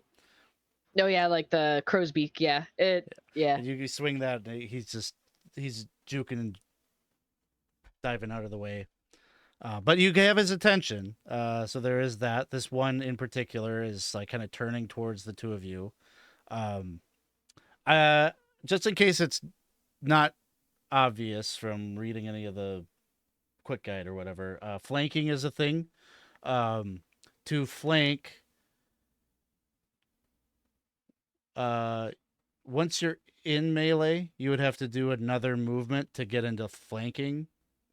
But if you do that, both participants or anybody that joins the melee then would get a +2 bonus on their attacks. And And plus damage. I think you get what? It's a extra 1d4 D4, extra right? damage. Yeah. Yeah. On a single turn, if you want to like let's rewind the clock on Gretel's turn. If you wanted to do flanking, you could have moved up to the thing. That would have been your movement, and then I would have counted it as a second movement to get into flanking. I don't know if that's how it's supposed to Gotcha. go, but that's how I'm ruling how we're going to do it.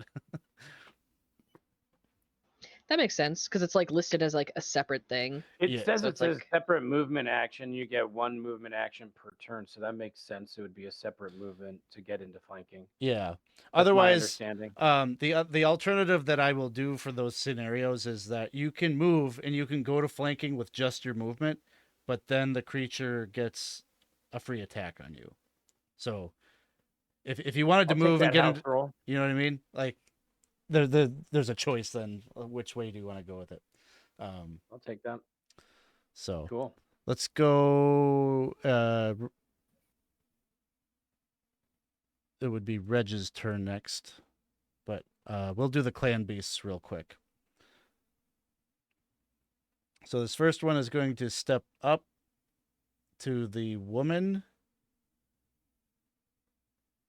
and The easy target. Jeez, man. he goes for the easy target.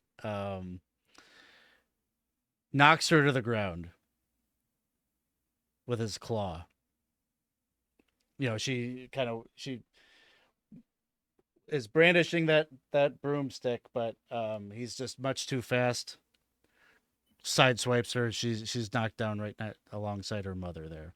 This other one is going to attack.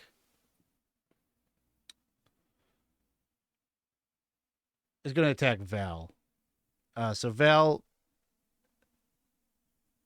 on the quick, unless you have a different thing for avoiding attacks. Yeah, I have cunning. Cunning. Okay. So cunning test, and that will be. Is that the one on the armor, or is that a specific thing for defense here? First you would try to avoid the attack with whatever. Defend. Okay, defend using cunning. Yeah. So okay. that will be. Why doesn't it tell me this?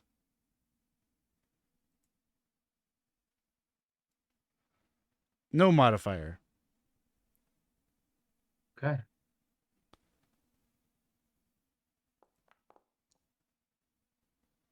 I can't see the die being rolled, so I don't know. You tell me what's going on. Okay, You got a 17. He hit you, but it automatically rolled your protection. So the total damage would be 8. But your protection knocks 5 off of it, so you take 3 points of toughness damage. Okay, that brings me to my threshold because I was already 7, which means that I stagger and fall to the ground. Okay. Does the victim chooses? I don't remember. That's what you said, but let me double check here. The attacker determines whether the attacker determines whether the effect of the actual damage is the target is either knocked to the ground or the attacker is allowed to perform a free attack. Yeah, he's gonna do the free attack. So he's like berserking. He's like raging and like clawing at you. Okay. So I roll another defense, basically. Yep. I don't know why I can't see the dice I roll, but as long as you can, that's all that matters. Yay, and you got a nat 1 on that, so you managed to. After getting hit the first time, like you just like grab his arm and like kind of dodge out of the way. But there is a Val as you click kind of face to face with this thing. It's there's something that like almost like the hairs on the back of your neck are kind of raised a little bit by being near this thing. It's just got to be riddled with corruption. And that'll bring us to. Oh, go ahead. Does it remind me? It's a stupid question, but please feel free to say if it's so.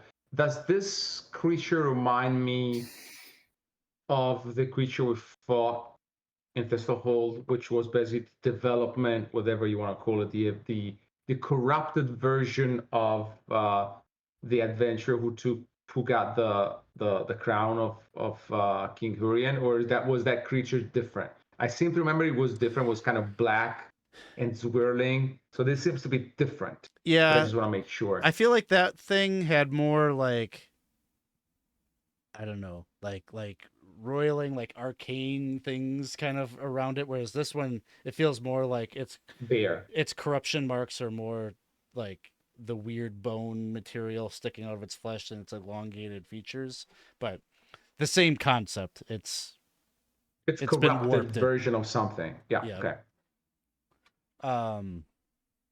So I think next up we have Loyal. Yes.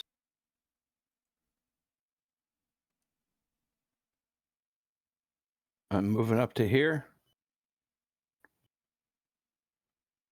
And I'm going to attack this character.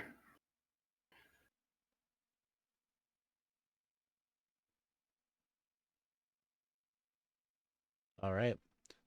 No modifier on your attack. Okay, now I just click on the Warhammer and then just roll. Yeah, just make sure it's equipped in your gear, otherwise it's not gonna populate there. So just go into your gear section, make sure you click on the state that it reflects equipped, then going back to main, it should work. Okay, it says active. Okay, equipped. All right. Equipped. Equipped is the right status you need. Okay.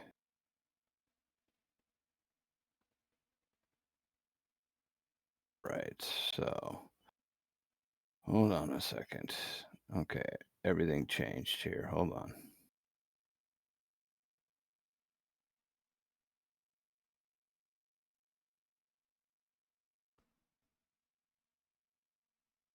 Okay.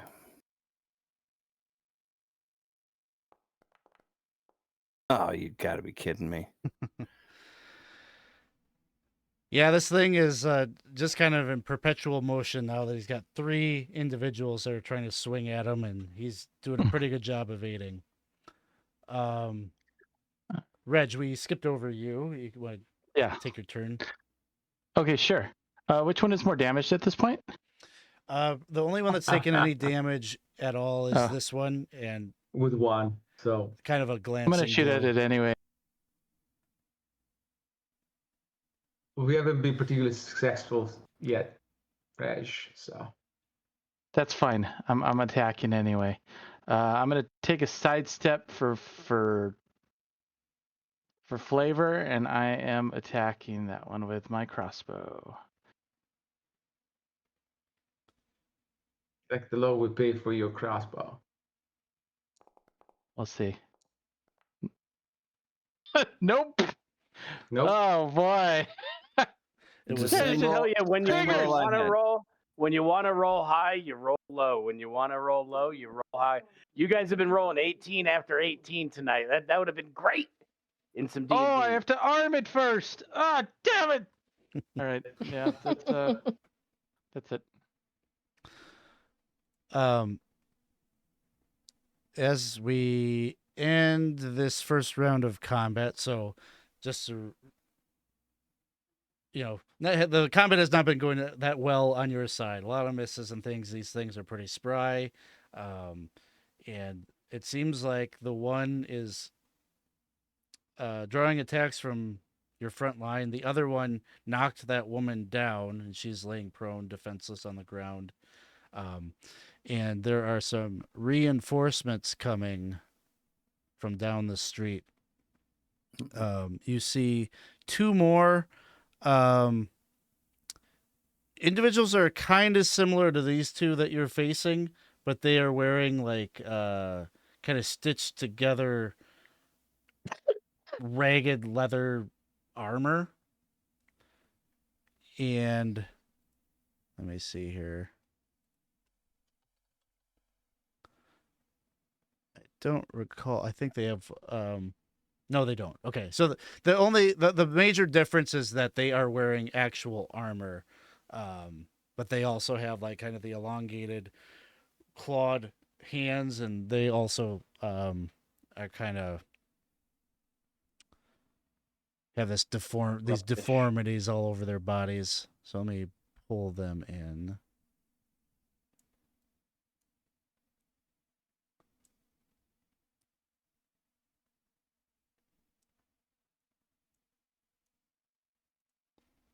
Come on now. Question marks. All right. It's a Either way, mystery. So either then, way, we're not rolling for initiative. It's decided based on your yeah, it's not. skill. So Yeah, I don't know why it actually like rolls. It's just the way, the way Mhm. that the UI works, I guess. So then it's Gnosis's turn. Okay. Let's see. I think Gnosis would probably. Oh, it will let me now. Step over there. And I'm going to attempt to strangle this guy. Nice. It's what I do. All right. So that would mean you're trying to get into flanking with him. So he'll take a swipe at you Okay. if you're doing it all in the one turn. Well, I think I would wait. Yeah, I'll wait till my next movement to go into flanking. I'll just do a regular. Yeah, it'll just be a regular attack. Okay. And then I'll go and get into flanking on the next one. And let me see what I gotta do. It says Strangler. It says and I'm an just a novice. It says I can only novice strangler may attack when at advantage. So I do have to step into the right. It says when at an advantage. So I think I would have to step into the flanking to do it. So let's do it. Yeah, let him take an attack on me. All right. Make a defense test. So quick, unless you have a different stat that you're using. Quick. Okay. No modifier, right? No modifier. Okay. You manage to evade the swipe, and you get in a position behind him. It says novice strangler may attack when at an advantage. A successful attack deals 1d6 each turn, ignores armor. Target cannot act until the strangler's hold is aborted. So what is that in attack? Is that still accurate, or is it strong then, or it would be accurate unless accurate? you have asterisk on something. Yeah, I don't. Okay, so accurate test. Come on, baby. Oh no, did not pass. Okay. My accurate is crappy. Well, hold on, because it was at advantage, so we'd have +2 on that. So it actually would be a 12. Let me just see.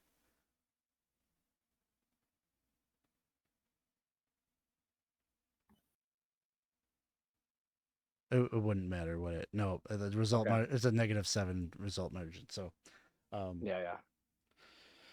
All right. Yeah, my accurate is awful. Yeah, he's just moving so hard, so much that like as you're just having a hard time kind of getting your. What do you use, like a chain? Yeah, it's like a garrote. Yeah. They're trying to get that around his neck, and he's just not sitting still for you to snag him. But we got him flanked, though. That helps. He is flanked. So everybody, when you are rolling an attack, or the melee people that are rolling attacks on him, you get a +2 modifier. If your attack lands, then you get an extra D4 of damage. Yep. Nice. It's good. Val, it is your turn. Okay, so Val is hurt.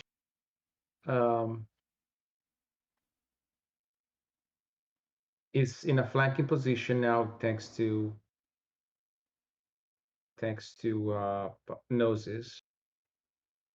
But I think he's gonna take his, given the situation, I think he's gonna use his action to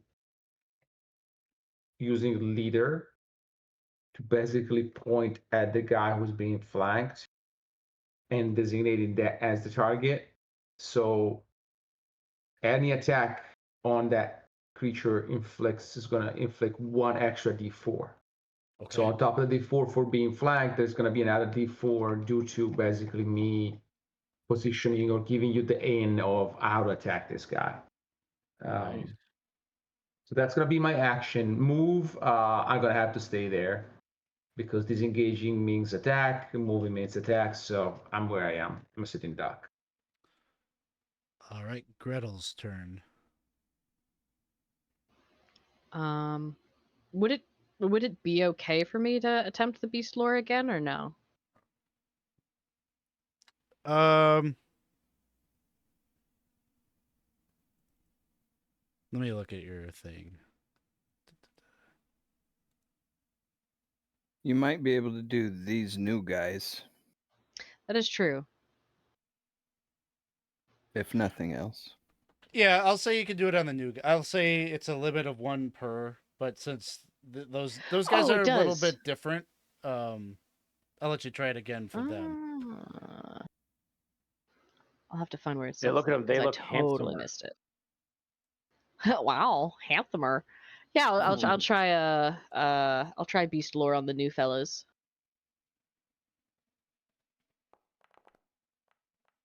Tell me your secrets. Nice. I made it. I did it. So these were definitely at one time human, and obviously they have some form of corruption, but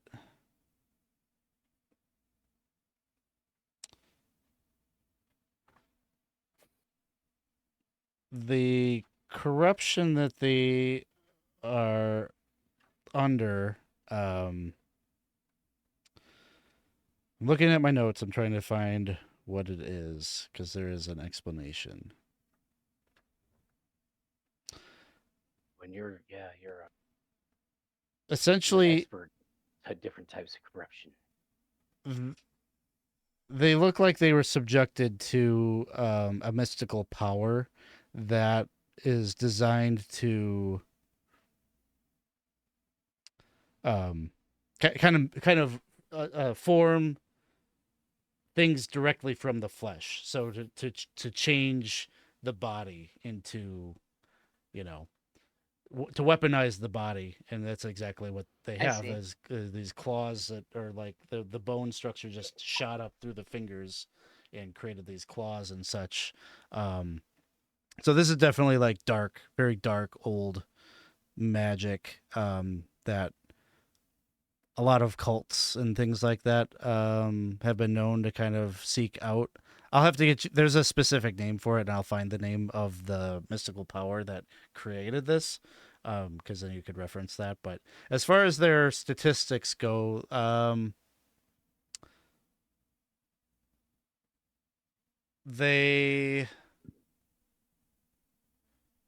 speaking now of these guys at the top. They have a toughness of 13. And That gives us a minus.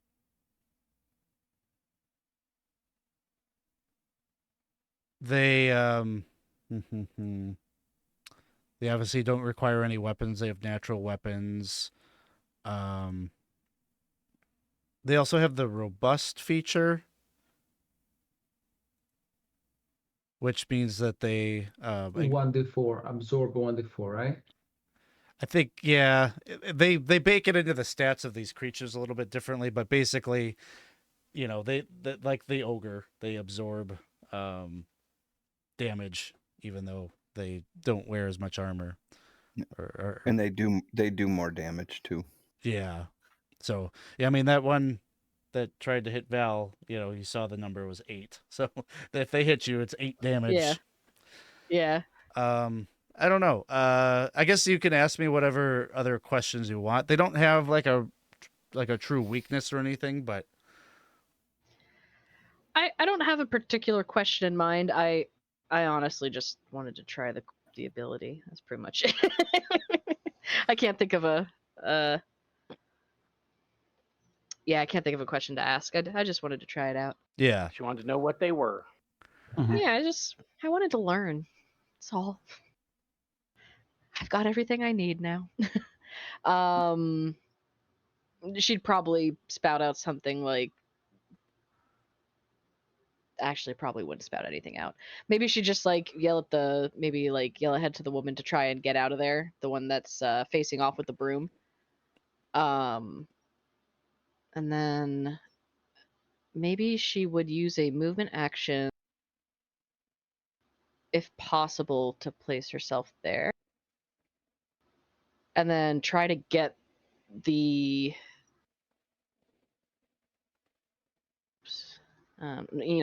this one, the one just below, trying to get that one's attention by hitting it with the crow's beak. Okay. I'll just say this because we're learning the game. If this thing had a long weapon, when you stepped there, he could have attacked you, but he doesn't. Ah. But just so you're aware of that. Oh, the oh, interesting. Okay. Yeah. Like if you within okay. It's a property of if you have a long weapon out, that if someone steps up to you and you have it out, you get a free attack. Ah, okay. So these guys do not have weapons, but If it did, that's what it would do. If it did, yes. That is good to know. Because I did see that in like the little quick sheet, but I don't think I fully comprehended what it was. Reg. Oh yeah. Reg. Will.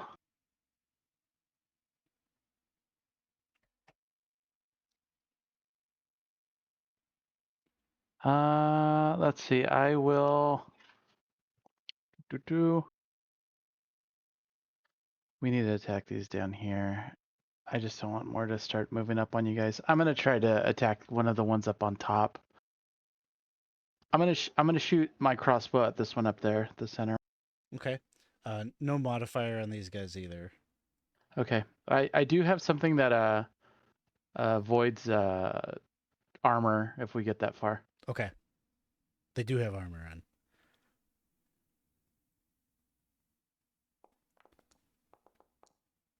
Nice. Their armor gets voided. Biatch. All right. So 8 damage. And your thing just bypasses armor entirely, or Bypasses armor okay. entirely. Yeah, it's like a master marksman. Also, it's like a pinning shot. If they attempt to move, they have to roll. Or I don't know how it is. It says, let me see. It says.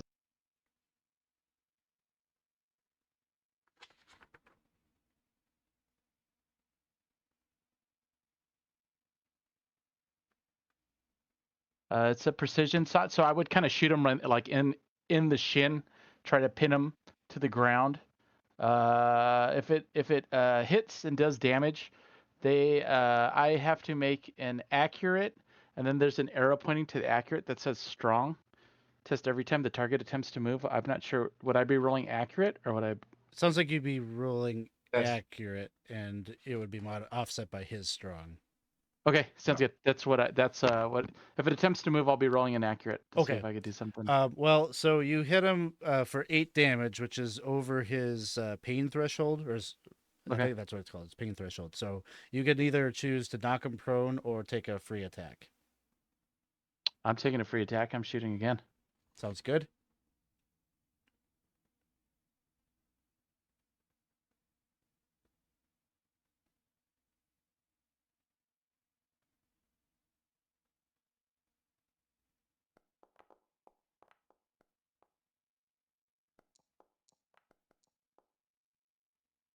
Okay. All right. And It's another 5 more damage. 5 points is exactly what you needed to take him down.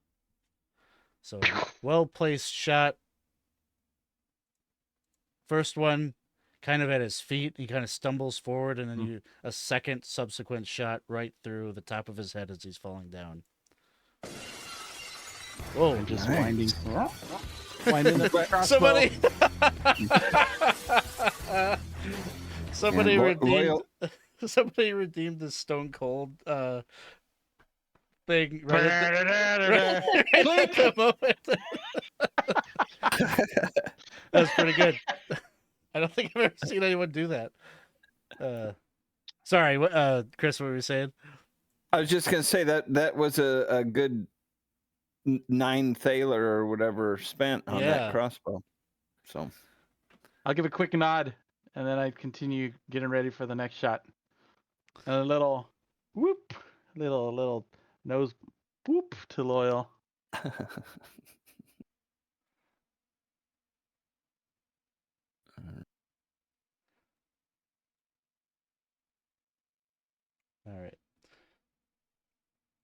All right. So then next up would be the clan beasts. So, we've got this one guy right here, Gretel. I guess tell me, were you were trying to kind of get intimidating right up next to this guy, right? You're trying to help the Yeah, woman out. I was trying to lead it away from the lady. Yeah. I think as soon as you come up and around, he's going to turn right around and try to hit you. So if you want to do a quick test, or if you have some, eventually I'll learn like which of you is rolling an alternative stat for defense. But Oh yeah, I should probably double check because I know I feel like tactician for hitting it's cunning, but I don't know if it's for okay. dodging. You- I think I'll just roll quick for now, and then give myself more time to actually read it. Are you adapt or no in tactician? Master. So adapt level gives you cunning, not quick for defense. So already at the one layer below what you are, you get that bonus. So Okay. basically, you will should make sure that your scale mail protection is set on cunning, not on quick. That for sure. Okay. It is set. It looks like yes. It Been may using cunning. automatically do it. I'm just not sure if It did. Yeah, no, I could see that it did. Okay, cool. Then so I click light armor. Yeah.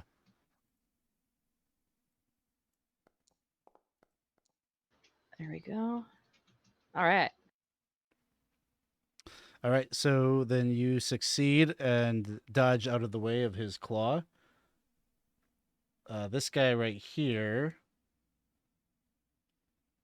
I think is gonna attack probably Val again. So Val, if you want to do your defense test. Yeah, I finally modified it right. For some reason, my shield was not reflected in the protection. Now it is. So it's actually harder to hit me. I have bodyguard. I'm gonna attempt to take this shot. Okay. Let me do it first, Chris, because I have 17 in defense. It should work. Gotcha. Okay. In theory, I'm good at defense. In theory. The theory holds here. You managed to defend yourself against that attack. What is your setup? Do you have like a shield? Yeah, I have a shield, a scale mail, and an axe at this point. So in theory, I'm a defensive character. Yeah, that first hit just kind of came out of nowhere, but now you firmly like kind of are using your shield to kind of push up against him as he's kind of rapidly kind of clawing and trying to get at you. Then becomes the warrior's turn that just entered into the combat here, and he sees Gnosis trying to strangle this thing, and he's going to move forward and try to give some backup. So he's going to attack Gnosis. And for the attack, or for your defense, it will be -5. He's fairly accurate. Just don't kid around. That's where your bodyguards might come handy, Loyal. Right. Oh, but even with that, you managed to succeed. So nicely done. Loyal's turn. All right. So I'm gonna attack this guy then. It's like a plus to damage or something, right? From what you did. You got a +2. You get a +2 from the flanking, and if you hit, you're gonna get an extra 2d4 damage. 2 to force, yeah. Okay, so on modifier I do 2. Yeah.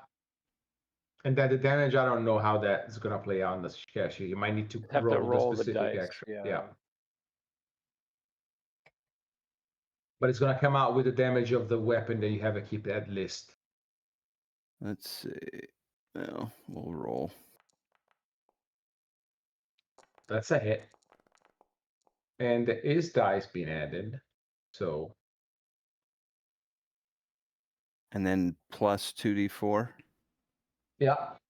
Plus 2d4s. It's giving you an extra D4 for being robust. Very nice. Boom, boom, boom, boom. What did you roll? Oh, The nine. Warhammer, it looks like the Warhammer is 2d10 and it takes the highest. Wow. Yeah, Nice. That didn't work. What did it? Oops, I think it's /R, right? Yep. Yeah. Here we go. All right. An So extra 3, so not 12 bad. points. 12 points total. Yeah. All right. Hulk smash. I gotta see what it is. He's got no armor, so he goes down. Hulk smash. Warhammer right through his skull, like he's like clawing at the shield, and then Loyal just comes up and just puts an end to that nonsense.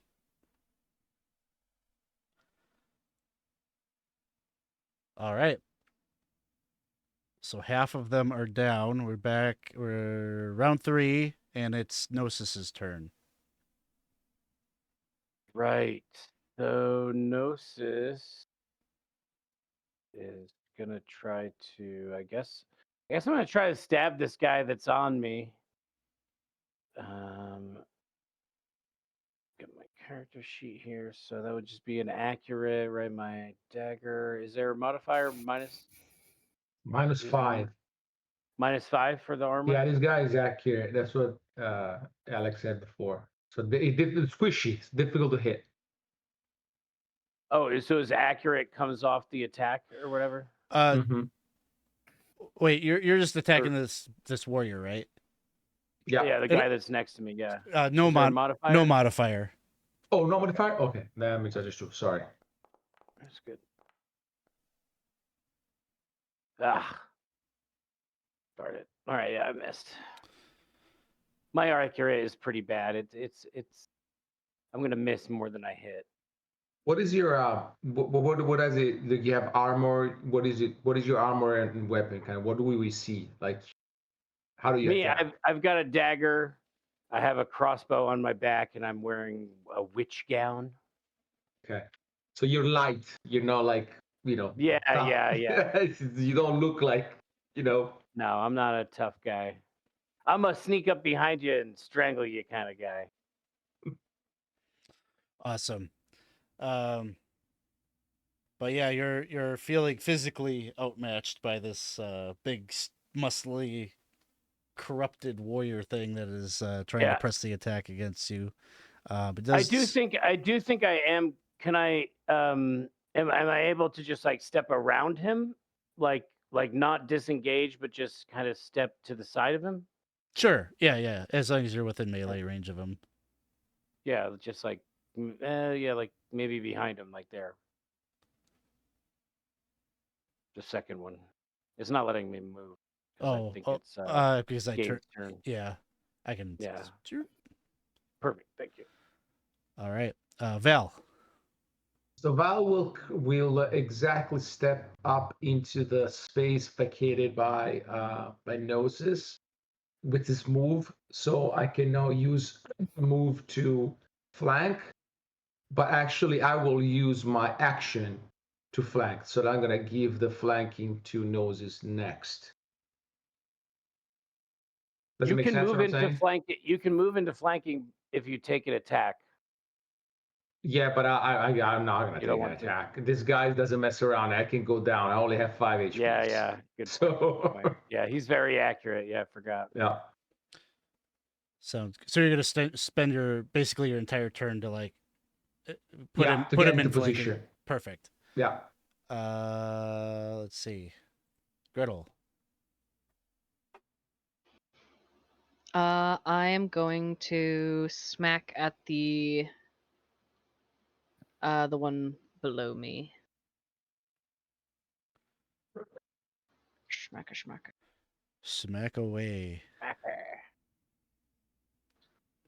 Smack it. I was trying to get my character sheet open and it was like, nah, but I forgot there's like a little thing for it. Hey, I hit it! You hit it. 5 damage. That hits his threshold. So you want to knock him prone, or do you want to take a second attack?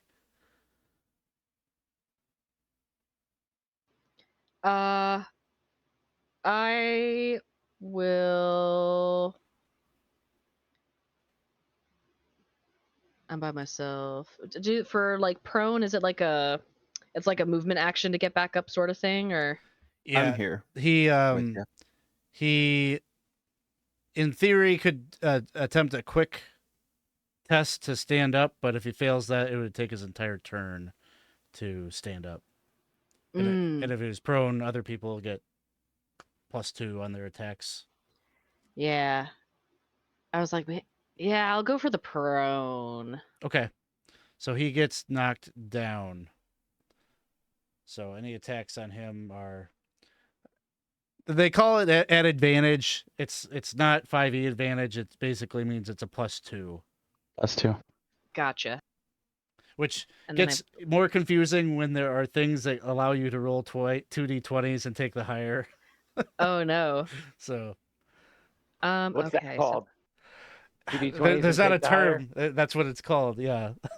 Yeah. All right, so I took my action.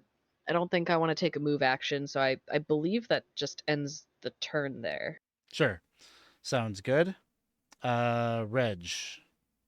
Sidesteps and is going to attack this one here. I'm assuming a prone is a negative when you're in range. For ranged attacks. I think it's the other one who's prone, Ike. I know. I'm just asking. Oh, Just okay. so that I get it out of the way, because eventually it'll come up. Yeah, true. let's find out. I don't think that penalty is a part of this. I've got a little cheat sheet here that should tell me.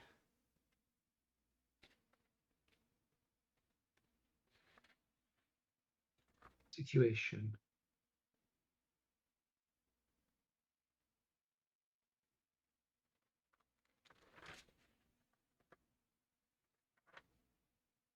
And if it's not off the top of your head, that's fine. I'll be shooting the other guy. Okay. We will find I just thought that maybe you out. might have known right off the bat. So it's no problem. I'm gonna shoot this other guy. Here we go. I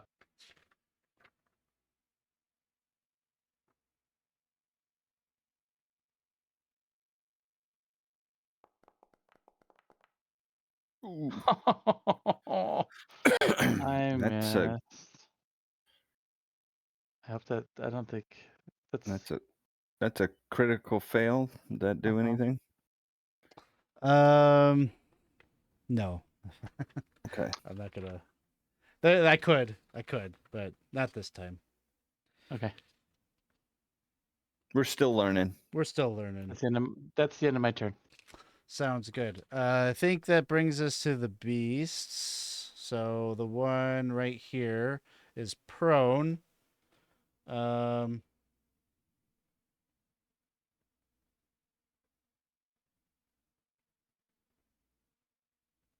would that work with a monster?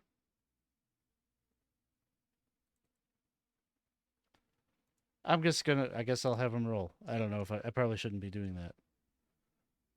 He succeeds, so he replaces his. Get back up on your feet after being knocked prone or otherwise falling. Oh, okay, that's just his movement action. So he's going to try to attack Gretel. Now, can I because I'm not next to her, I can't do the bodyguard thing. Oh, let's see. Do you have to be adjacent? I don't really know that it states. Bodyguard. Let's see what it says. It doesn't make a whole lot of sense that I could block it from behind him, you know.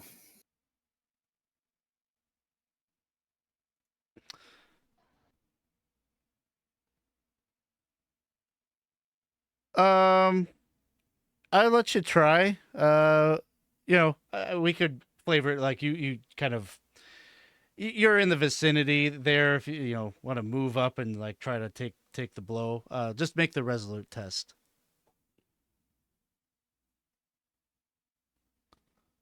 I think it's just normal, right? Yeah, it doesn't seem to indicate any opposed. So looks like you succeed. So you're taking the hit. And it's automatic. I get no defense. It's an automatic hit. Oh, you get no defense.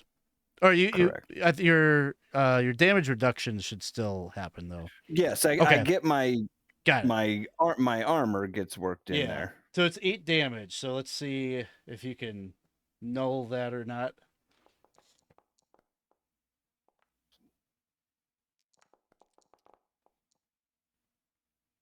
Okay.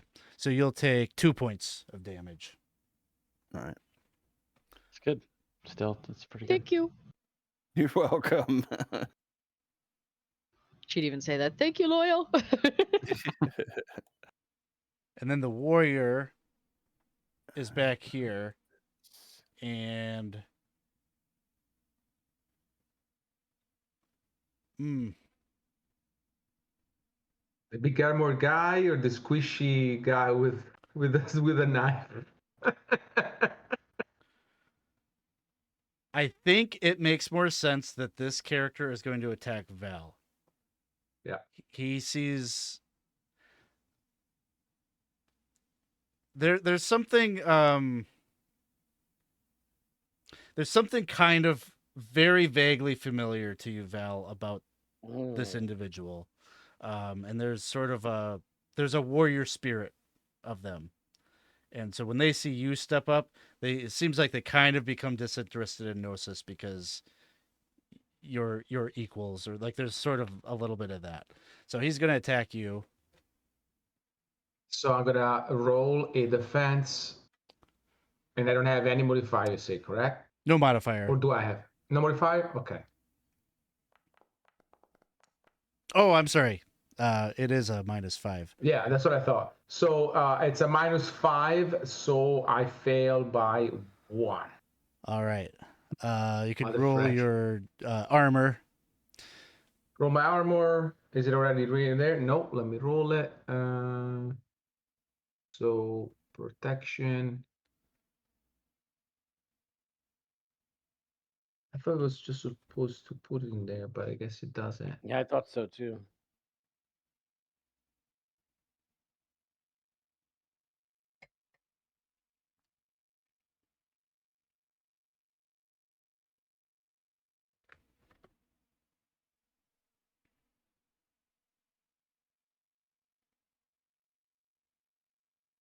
The only thing I can do is roll again on the armor. Let me see if it comes out. I'm not sure. No, this rolling a d20, so I don't know. Let me see. Val.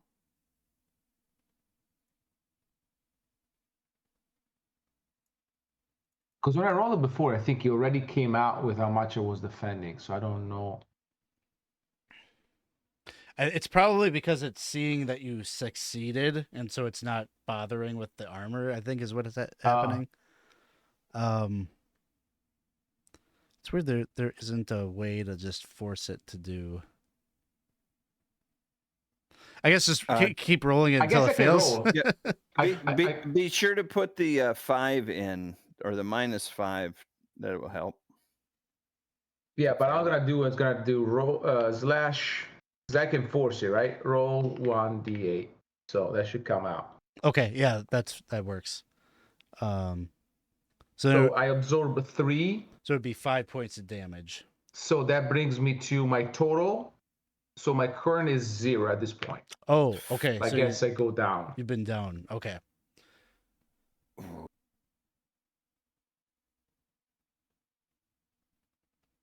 So that is probably perfect time for us to go to Loyal, who Not just good. saw Val get knocked to the ground as this thing pounced on him. Okay. So with a movement, you don't actually move anything to get a flank, right? Um, So like I could use my movement here to actually flank this guy, right? yes. But if I moved here, then I can't actually flank. I just get a movement, right? I'm going to say because it's kind of muddled a little bit because Val just went down, but they had until just a moment ago had the flank established, so I'm gonna give it to you. Okay. Then moving there, I move to him. I'm gonna attack this guy. Yeah, so you can take a +2 on this. Okay. Fire 2. He's like, you just took down my dude. I'm taking you down. Oh, I just made Ouch. it. Oh man, that's pretty good. But the D4 never came in. Yeah, go ahead and roll us a yeah. D4 as well, because that might do it. Because you get your robust a D4, and then you get a D4 from flanking. So that's 2 Yeah. d4s. Yeah. But one No, could already be for in my there. hammer, it's just 1d4. Okay. When you did your leader thing, it's what gave me the thing. Yeah. Well, you Game, get you get another D4 for the flank as well.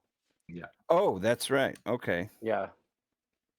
So 2d. But So the leader didn't 2d4 apply total. on this one. The leader didn't apply to this one because I did to the guy who went down. Yeah, but Right. you get your Chance to- robust. You get Yeah, your my robust, robust, which yes. didn't give you.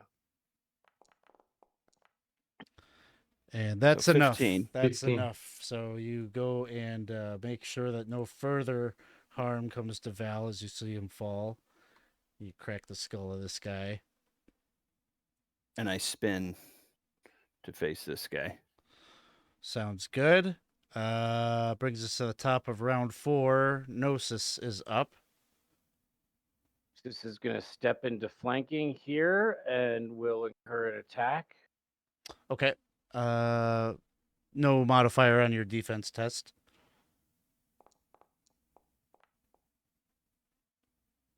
So you succeed. You get into the flank. Succeed. And I am going to attempt to strangle this guy. That's what I do. So I get a +2, right? Yep. It's going to miss anyway. It's going to miss. Thank you for the follow, Blueberry Bite. Oh, I think we know you. Thanks for stopping in to hang out. Thanks for TK Killer. Clier? I don't know. My eyes are failing me. Thanks for hanging out tonight and telling us about your I have been reading your Symbaroum stories there in the chat. That's cool. I'm gonna need to get some kind of like attribute that gets me to switch my quick with my accurate or something, because my accurate is trash. Yeah, I feel like those options are essential.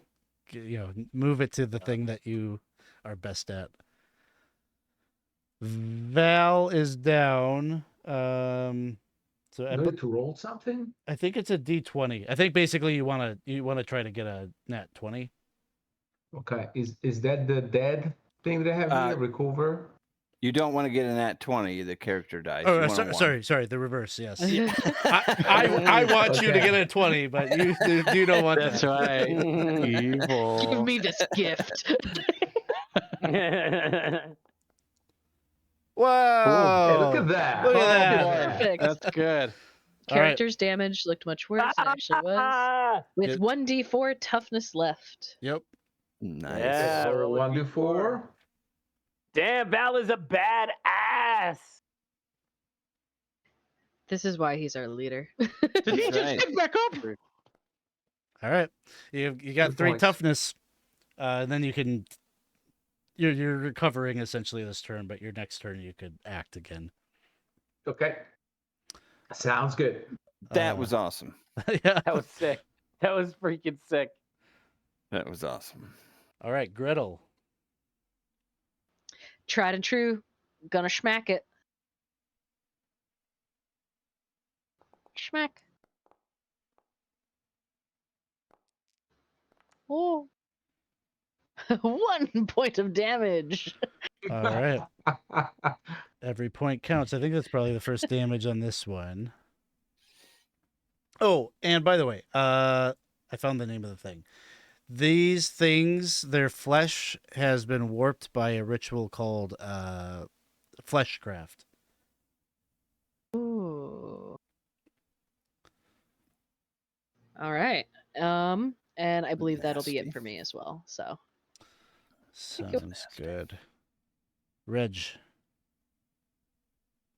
As I'm doing a slow walk forward, I'm unleashing my crossbow at it.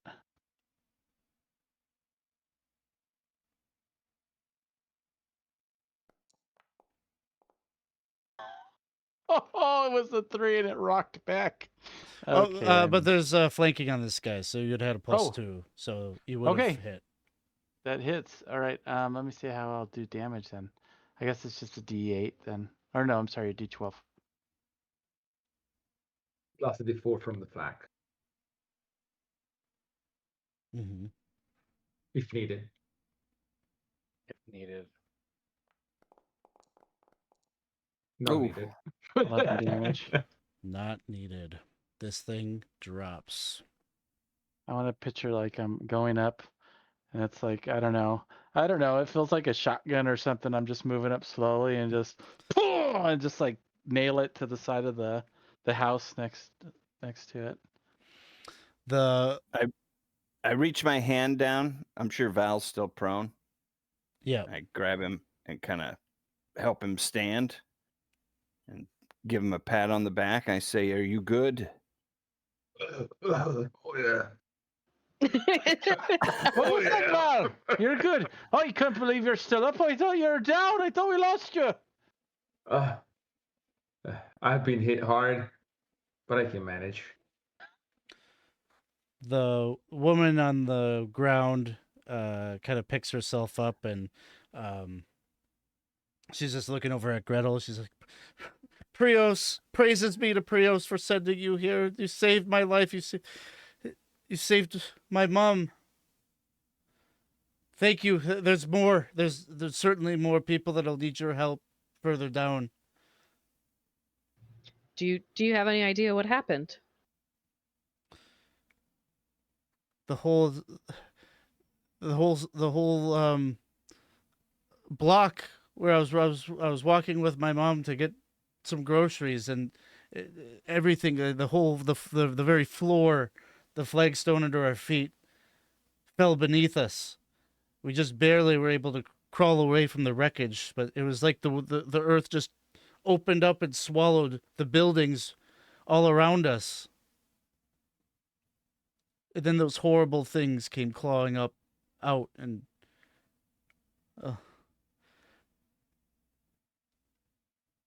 We will see what we can do. For now, get you and your mom somewhere safe. thank you. Could I ask quickly? It's the Fern Tavern. Is that what we're looking for? Yes. Yeah. I would ask. Oi, is that the Fern Tavern up ahead? Is it still there? I can't say for sure. Fine, get out. Be safe. And then she picks her mom up and starts making her way the opposite direction you guys are facing. But there's certainly lots of screaming and yelling,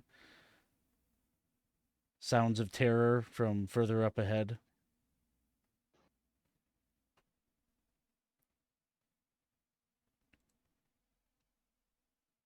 Let's do this, guys. I guess let's keep going. Yeah, keep moving. Do we have any way of healing Val? Yeah, I'll heal myself because I think Loyal has already used the heal on me and failed. So if Alex allows me to do the skill on myself, then I'll try it. What skill? The Medicus. Oh, Medicus. Yeah, you could do Can it you do it yourself. yourself? Sure. Okay. And I'm gonna use one herbal cure That's because good. I feel I want the full, You want the full effect that you can get, yeah. Yeah, I want to get the full D6. So slash R 1D6. Well, you have to roll, don't you? I did. I rolled a 2. Well, no. So- You have to roll to confirm. Oh, for the skill. Yeah. True. Very true. So let me roll.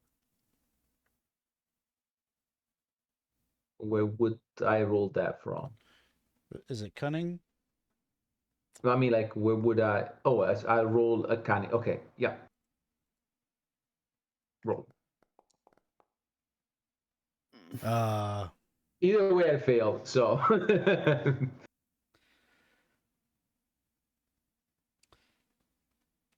Nothing. I'm still at 3.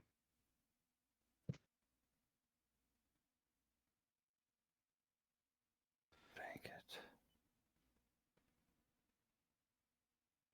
So, little beat up, little wounded. What would you like to do? We continue. Continuing forward. So you push ahead. And there can be no doubt that there are a lot of people that you are passing by that are injured or wounded. But it's if you stop to try to help every single person that you see that needs aid, you're going to be quickly overwhelmed. I think your attention is trying to see where the source of everything is that is happening. And so eventually you push ahead, and everything there was no exaggeration to what everyone has told you thus far, because eventually you come into view of there is an entire city block that is just gone. The fuck?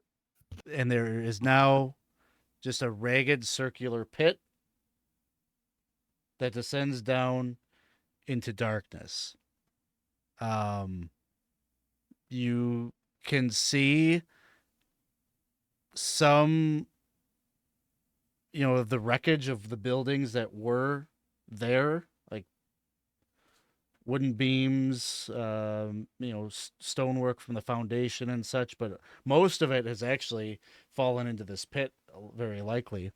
And the town guard is present here. They're moving with some efficiency. It looks like they're trying to kind of stack barrels, carts, whatever they can kind of salvage furniture that they're pulling out of some of the side buildings. And they're kind of trying to create like a barricading off like the streets directly around where this pit is. And there are 2 robed figures that are nearby, and Val, you might remember one of them. Euphrinda from Ordo Magica was somebody that you had consulted with during Master Vernum's murder. And I apologize. I think I depicted them as a male in that adventure, right? but she's a female. Euphrinda is a female. So she's there with a very much older gentleman. She's there in her robe. She's smoking her pipe, and they seem to be kind of talking. They're standing over one of those warriors that you fought that has fallen. Looks like they're kind of studying the body there while the guards are just spread out, just trying to create that barricade.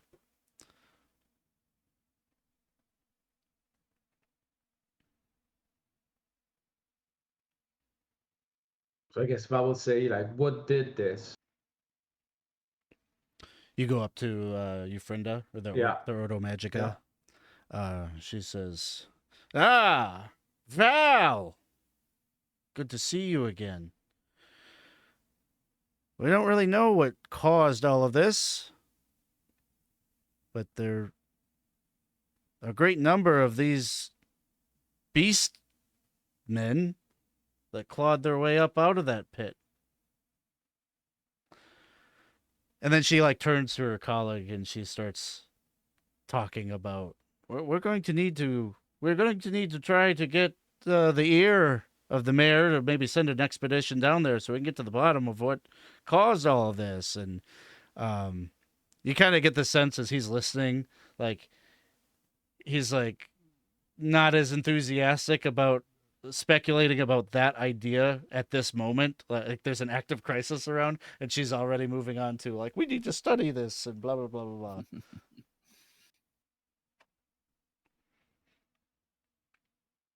I think we could volunteer to go take a look, but I've been hit pretty hard. You wouldn't have, you wouldn't be able to patch me up a little bit, would you? She starts to kind of look around and she says there were a couple of medics from Master Sarvola's mission that were around. I'll try to find them for you. Thank you. And so she kind of meanders away as this older gentleman that she's with. He's got like kind of wild, almost like Einstein hair, like it's stark bone white, but just kind of crazy and unkempt or whatever. And he's looking at you. He goes, "Shh. Do you hear that?" Do we? And he keeps like he's like kind of hushing anybody in the vicinity. Quiet, quiet, quiet, quiet, quiet. And he moves a little bit closer to the lip of that sinkhole. And as he's listening, and he kind of like peers over the lip, looks down, and you all do hear a sound. It's very faint and far below, but there's a kind of a scraping sound, something sharp, something hard against stone. And then it starts to like kind of increase in crescendo, and there's like not just one but like multiple of these sounds, and you can kind of hear almost like there are multiple things that are climbing up the rock wall. And he like recoils back. He's like, get back, get back, get back. I'm gonna get back. And just as that's happening, like all the town guard kind of drop what they are doing and like arm themselves and they start forming kind of like a perimeter best they can. There's not that many, like they can't surround this entire thing, but like on one side basically they have their spears out, kind of form a wall. Right about the same time that all of that happens, from behind you there are three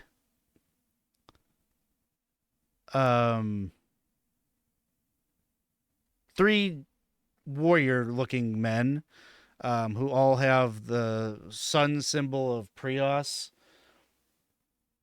embroidered on a tabard that is over their armor. So there's like these three sun templars that step up and kind of prepare for battle as well. What do all of you do? There. I mean, I start Prepare winding for my battle. crossbow, right? And get ready for whatever's coming Yeah. up over that thing. Sounds good. I say, Val, you stay next to me. I would go and maybe to Val, I'd have a bow. I said, would you like to use this thing?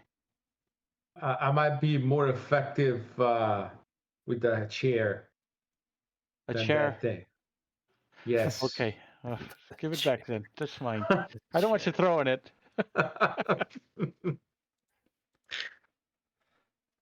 I'm not accurate, so don't worry. And I would ask Val. So this is the Fern Tavern at the bottom of this hole. That's the question I was to ask Alex. So- Yeah. Well, while I get this set up, why don't you do a vigilant test?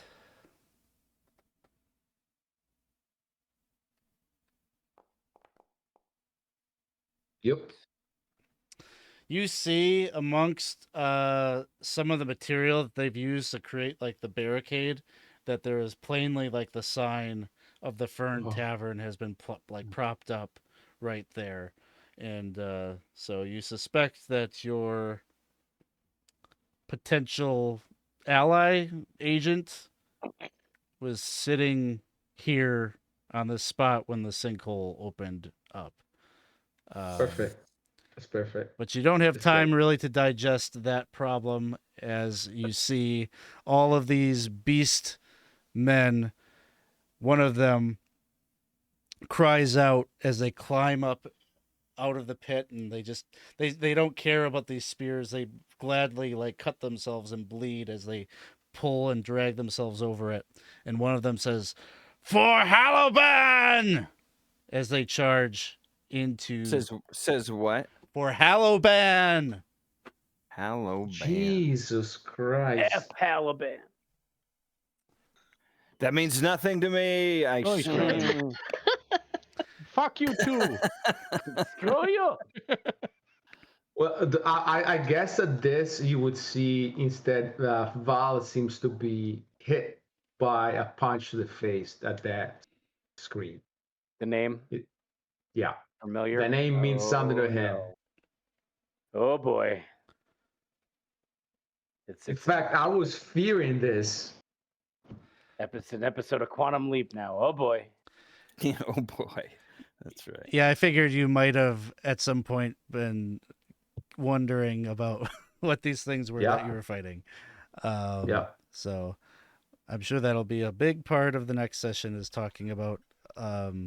Well, this is all history that is available to you all if you go back and read the rule book. Yeah. Yeah. So I'm sorry. I'm trying to figure out how many guys I have here. So I'm just putting out here for the sake of the game the things that you're going to be dealing with, but just realize there's like a wider battle that those Sun Templars are dealing with a bunch of guys that they're fighting. The guards are fighting a bunch of them off. Like this is a big event that is fucking up Thistlehold, and you're a tiny part of it, but you're standing your ground. There's several revelations that are coming to you right now. This guy right here is the one that just called that battle cry out, for what it's worth. I don't like him. And speaking of the rule books, I had a question. Are we able to take abilities from the advanced players guide? I'm gonna say no for now. Okay. I think once we're more familiar with the game, I will open things up, but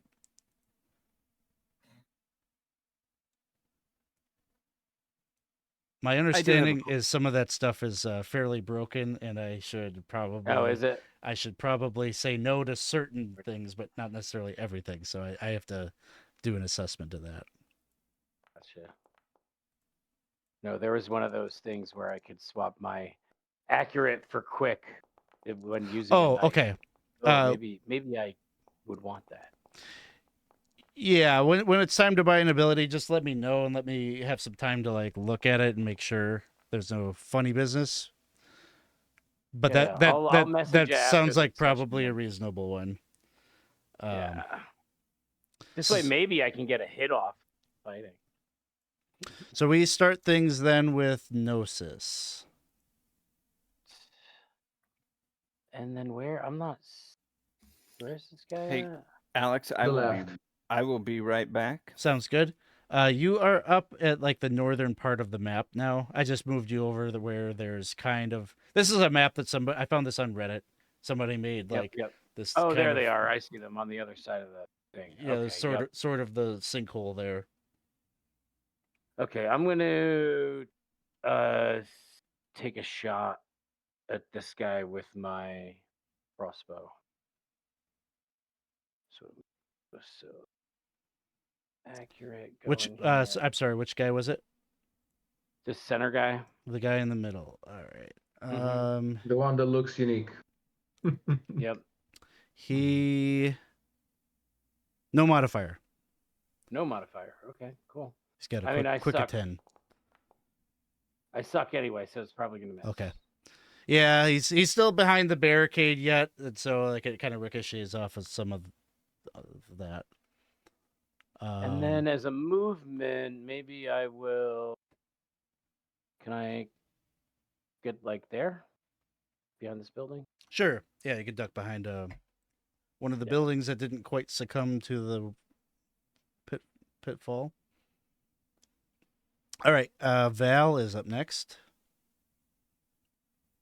I think I'm gonna play this that he is in shock. Torn about what to do. And this is like role playing wise, like it is not moving. Action wise, I think he will designate this guy as the target using the leader adapt, Okay. giving any attack the ability to inflict one extra d4 damage on that one, and not moving. I'm just gonna put a little symbol on him so we know that that's the one. That's it. Yep. Cool. That'll bring us to Gretel. I don't know what I want to do because I don't necessarily want to run right up to them. Because I don't have anything ranged. And that's like a palisade in between them and us, right? It's just like random Oh, okay. random stuff that they put there. Okay. I would say that this map probably makes it look more organized than it actually is. Like it would just be literally like whatever they could find, they've propped it up. Gotcha. I think what I'll probably end up doing is I'm gonna kind of move. I will move closer, but what the? Yeah, I don't know. You know what? What the heck? If I can move right up to him, I will. The Sure. one on the end here. And then I don't know what this would equate to, but I would like to try to shove him back down the sinkhole. Okay. Let me see. I might have something for that.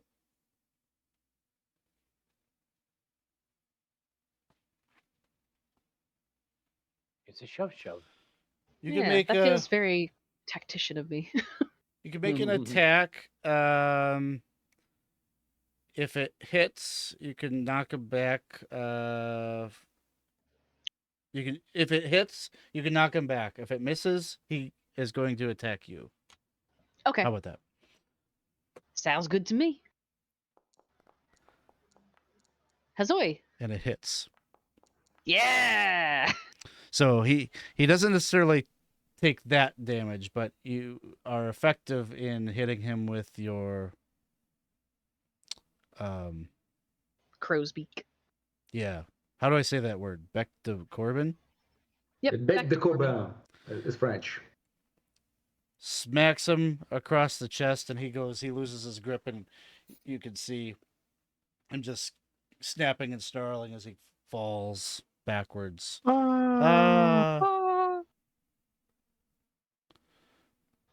All right, that's it for me.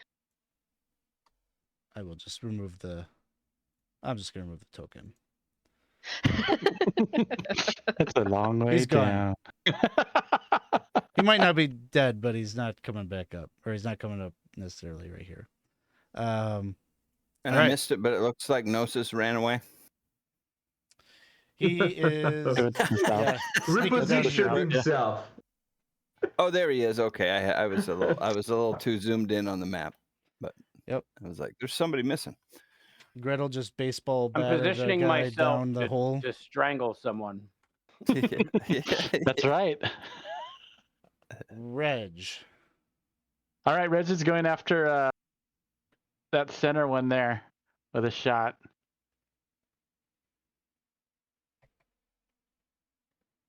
Oh man, and Reg has got those hollow-tipped arrows, right? That's right. Got something. She's gonna even give the guy a wink before she shoots, because that's just who she is. All right, here we go. And I'm sorry, which guy was it?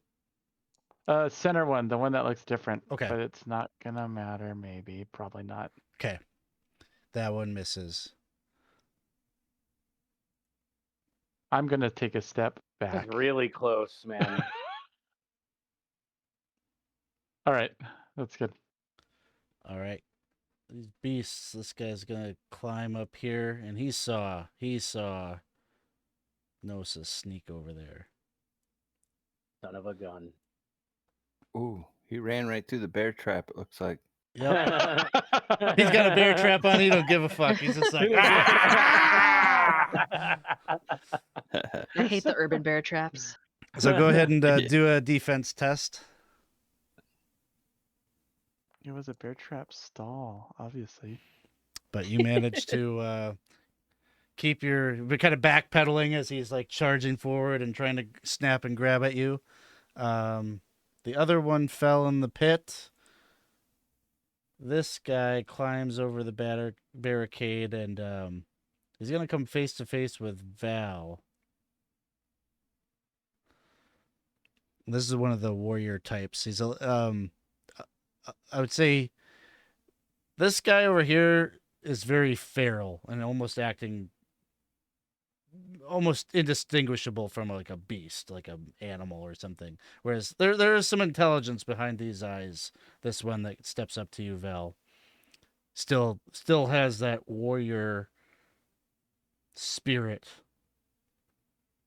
As he goes to making his attack against you, he can make a defense test. I'm -5, you say, right? Yep. Ooh, and you dodge out of the way. Nice. Critical defense. Nice. This one here is going to climb over the barricade and then is going to move over to Gretel and make an attack against you. Defense test -5. You got it. Ooh, -5. Oh no, not -50. -5. That 0 is dangerous.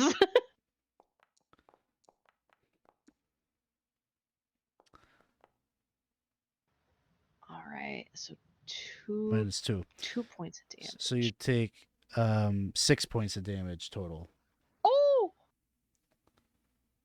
Okie dokie. So you had just knocked this guy down, and no sooner did you do that you've got one on your back, just like digging its claws right down the middle. Ah! Like just curses really loud. And then that's the health is the Toughness. strong or toughness. Toughness. I'll find it. And it was 6 points, you said, right? Yep. Your armor. Okay, I'll find it eventually. This other one here, the one that you were all trying to take shots at, is a little bit taller than the others, and is carrying this big, huge maul that he just uses to like smash through the barricade, and it just goes bits and pieces of wood, splinters go flying every which way, and just with very heavy feet steps forward And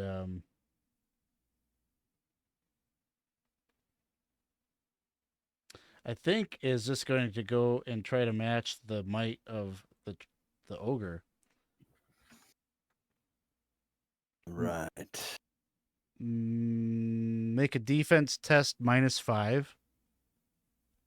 Okay, so I click on light armor, put -5 in the modifier, right? And roll. That should work. I'm sure he hits because Okay. So you offset it by 7. Oh, is any of that armor?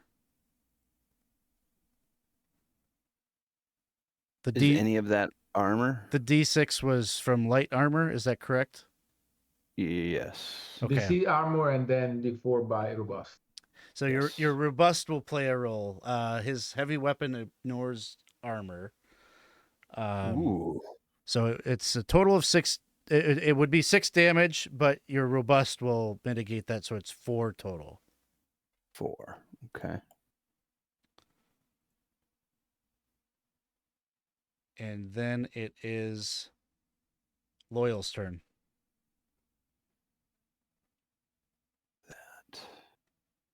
You just messed with the wrong ogre. Right. Okay, so I will attack. I know why it didn't do that plus D4. I have to actually check a box. So. Oh, okay. Oh, Oof. crit failure. You just kind of Not good. stumble forward as you try to match his attack. And then we are at the top of round 2, and it's Gnosis' turn.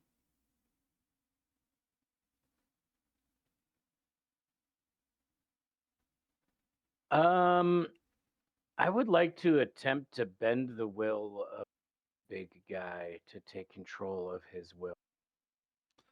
All right. And it says a mystic can seize control of a creature's will by making a successful resolute to resolute test. The mystic does not need to concentrate to sustain the control. It's ongoing, considered active until they fail a resolute to resolute test. All right. Resolute test -3.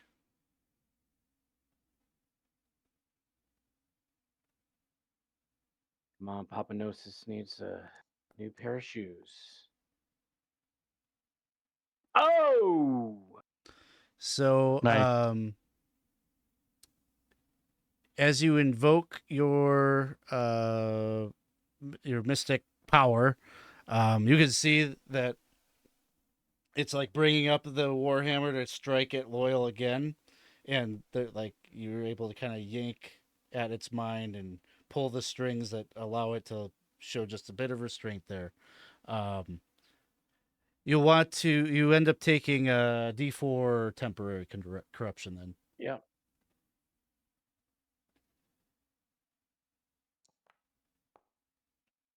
Nice. 1. Very nice. Uno. Take it. And then that will bring us to Val's turn.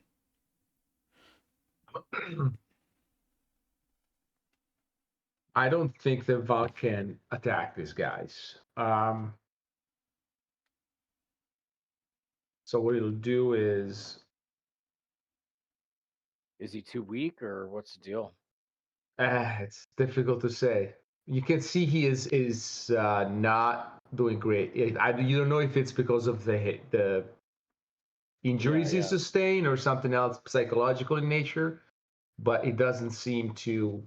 He's mumbling stuff that doesn't make any sense, and I think he's gonna maneuver to give advantage to Loyal, but his action is to designate this guy as the target for Loyal. give him another D4 to damage, but he himself seems to fumble as he tries to ready himself for attack. All right, Gretel, it is your turn. You're telling me to attack this guy?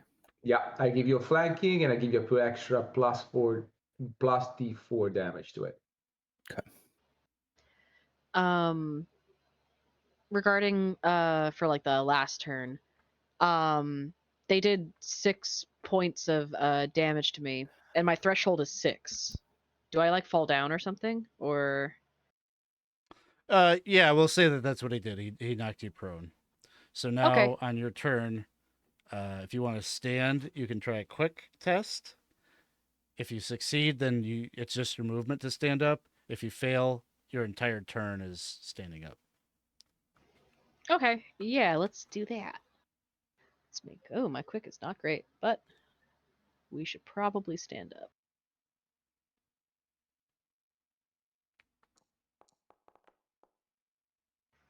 Nice. Hey, you made it. Did it roll on your side, Ike? Yeah, Yep. you're all good. Okay, cool. Success. Awesome. Okay, so I've Otherwise, he's gonna succeeded chuck in you down that standing. hole. Does that? Oh no, I might have lost connection. Can you guys still hear me or not? I can hear you. Yeah, we can can hear see you. it. Yeah, we're good. Okay, cool. Am I allowed to make an attack? You can. You succeeded, so you could still do your action. Okay, cool. Oh no. It refreshed on me. And I can push it through for you if you don't care. if you wouldn't mind, because right now my my screen has gone black, so I can't see anything.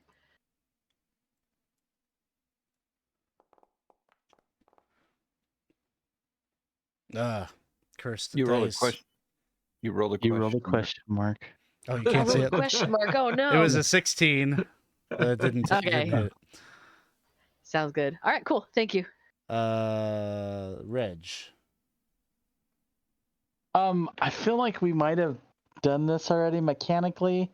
If we attacked the guy that's being held, does that like knock him out of his stupor, or is he still under the control? Oh, you mean the Bendwell?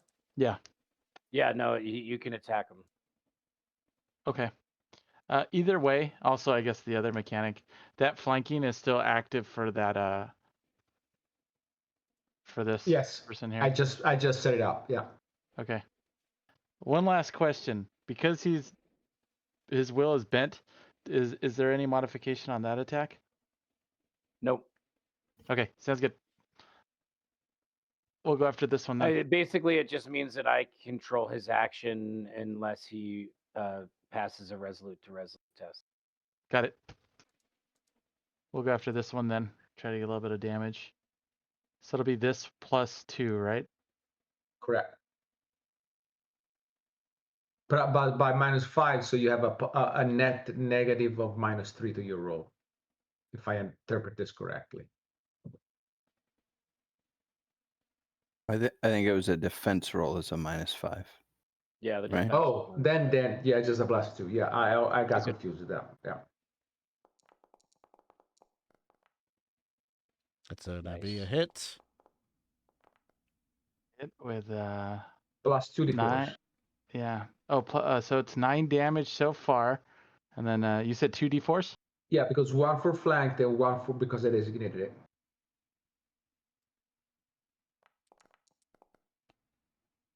Additional 3. So 12 damage total.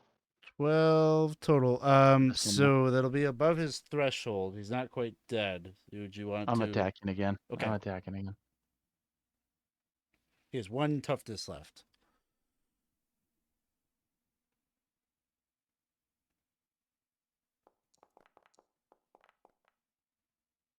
Oh, but Ooh. oh, You got too excited. You. Yeah, even with the +2, I it did. wasn't. Even with the +2, yeah, you still missed it by 1. All right.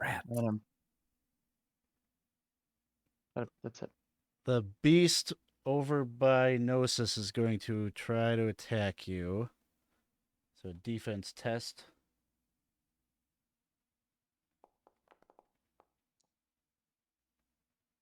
And you make it. Clan warrior. This this guy that's just barely standing here is going to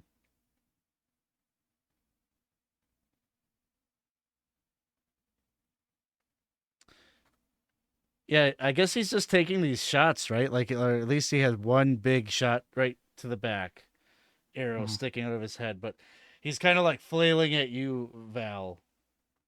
Even though he's like on wobbly legs, he's just kind of flailing towards you. You manage your backpedaling, dodging him. There's But one. if he has, you say I have the -5, right? I didn't count it in, so actually I failed by 2 if I have the -5 to his. Oh yes, yes. Thank you. So he actually hits. So he hits. So you can. let me roll just a d8.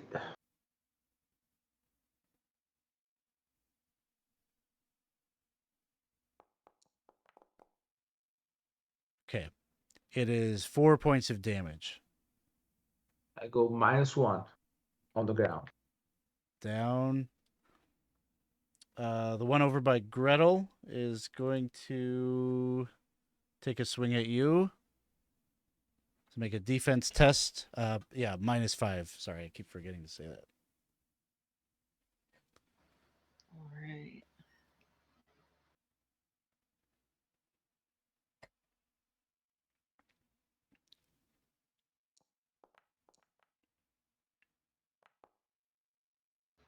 Oh. Ooh. Oh, and the protection's only 1. Oh, that's the protection, not the damage. No, yeah, the damage is going to be 7 points of damage. I think you go down. I'm down.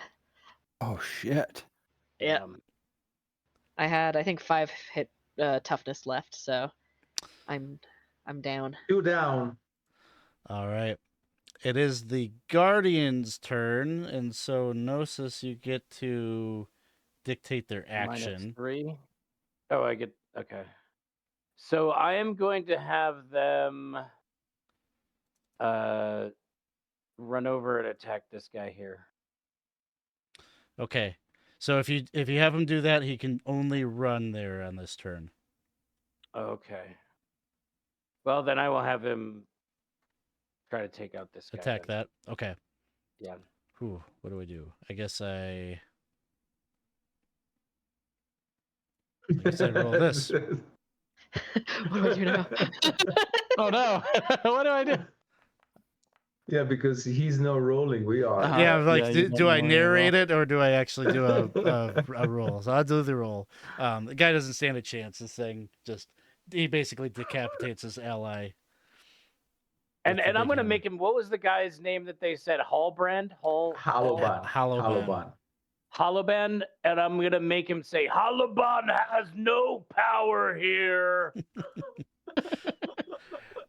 all of the probably not the guy that's like right next to you, Gnosis, but like this guy right here would just be like, what?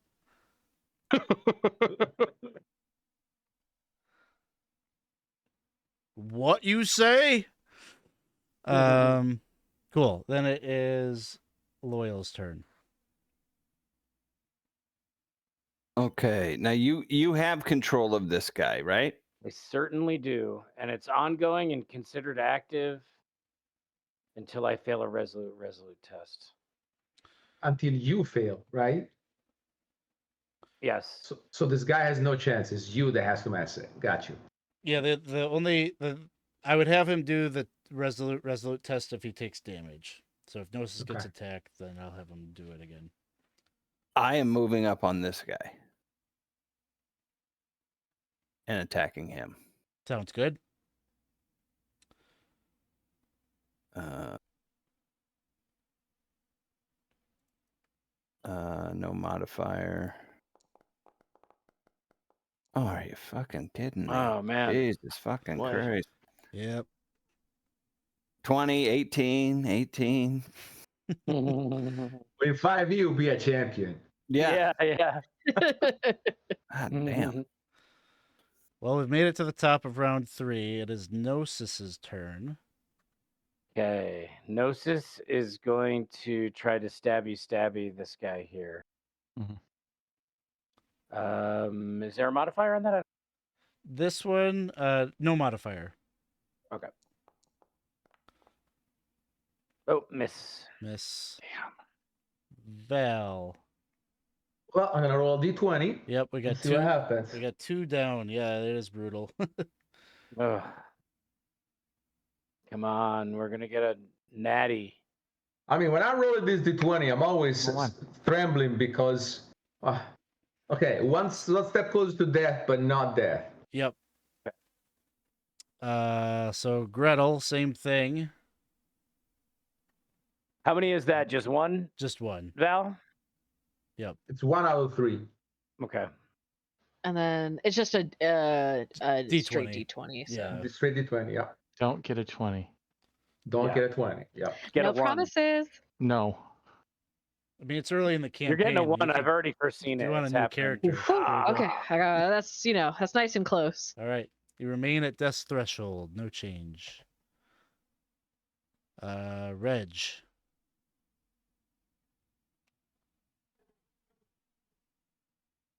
Reg is moving up. Gonna hit this one.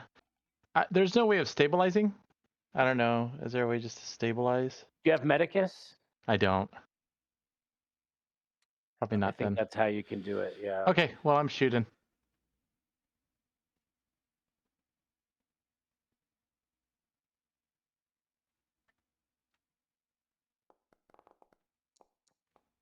Nice. Ooh. 2 2 points. giant points of damage. All right. It's the first damage on this one. That's good. If it moves, then I'll be rolling against it. Okay. Sounds good. All right, the one down by Gnosis is still trying to hit you. Defense test. Good defense. Oh no, he got me. Uh-oh. All right. Uh-oh. So that will be. Do I roll my? Yeah, you want to protection, roll or- your armor. Well, I should have rolled it, right? Or oh, It looks like you probably just did a straight quick test and not your. oh yeah, that's instead You- of hitting the you probably armor. didn't Okay, do it yeah. through the So I'll armor. just roll the d4. Yep. Okay, so 1d4.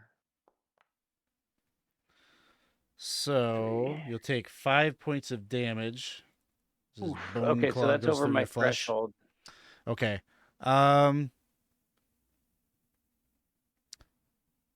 So I think he's going to elect to attack you again, but you need to do a resolute test to maintain the hold.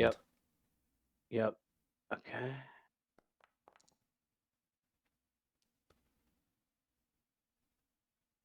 Which maintain the hold. yeah, because it was -3, so Okay, so still by 1. margins by over 1.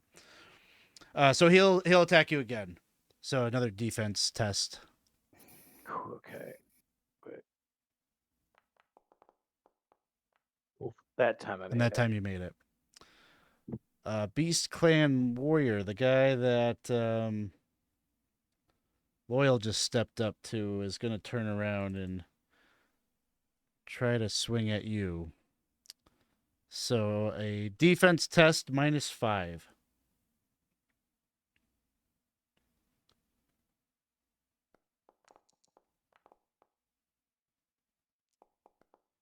Oof. 10 protection. 10 protection. Maxed So out. so you absorb it because it would be 8 damage. The Guardian. What action is the Guardian taking? He's gonna step up to this guy here, right? Okay. Because he can't attack. Also, right? Yeah, so it's just one action, but you can move One him. action. Yep. Loyal. All right, attacking the dude in front of me.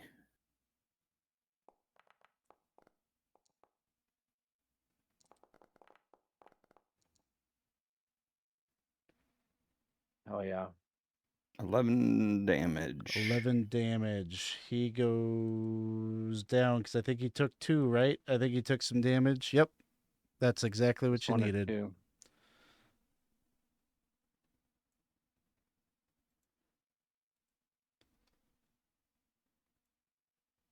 All right. That'll bring us to the top of round 4. Gnosis, it is your turn. This is gonna try to stabby.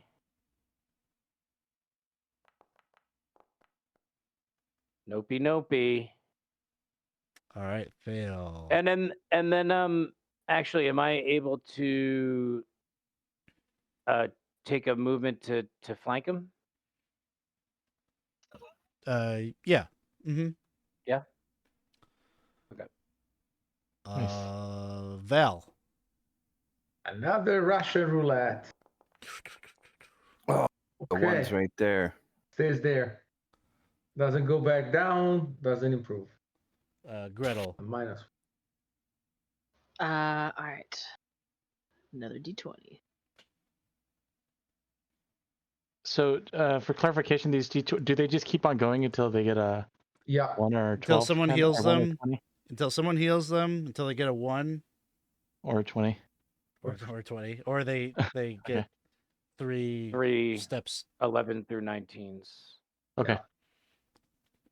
Okay, I understand. And So so we both Jenna, are 1 of 3. Yeah, Jenna Gretel moves 1 step closer to death, so 1 and 1. All right, Reg.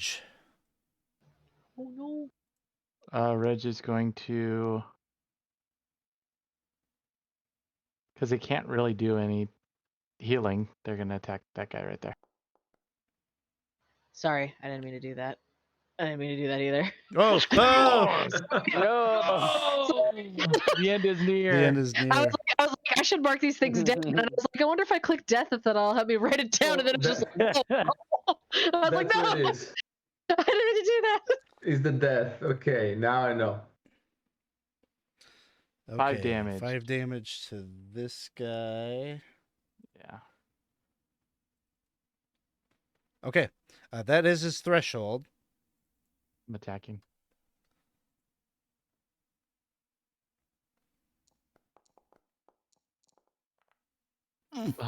Oh man. The flanking doesn't help, does it? No. It 'cause does. Yeah, it does plus 2. Oh, It would be so I would it have would hit. Yeah. All right, let me do a roll of d20. Oh, does that mean that first one would have done extra damage too? Mm-hmm. Yes. Would have been a D4. d4? And it's a Alright, D4, yep. I'll just do the 2d4 at the end. Yeah.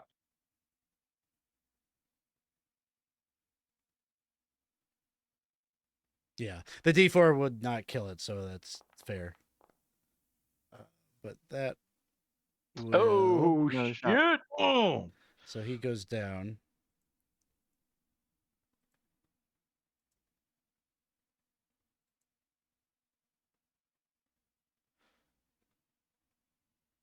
All right. So at this point, I have control over this guy. Is the battle done? effectively, I mean, he's the only other thing that you have, and you've got him. You can. Yeah, I've we got can him under narrate my this. control indefinitely. I basically want to question him, right? Like, who is this guy that you shouted his name? What do you want? Why are you here? You know, I want the answers. You know, like, what's the story? And while he does that, I want to go do my medical thing on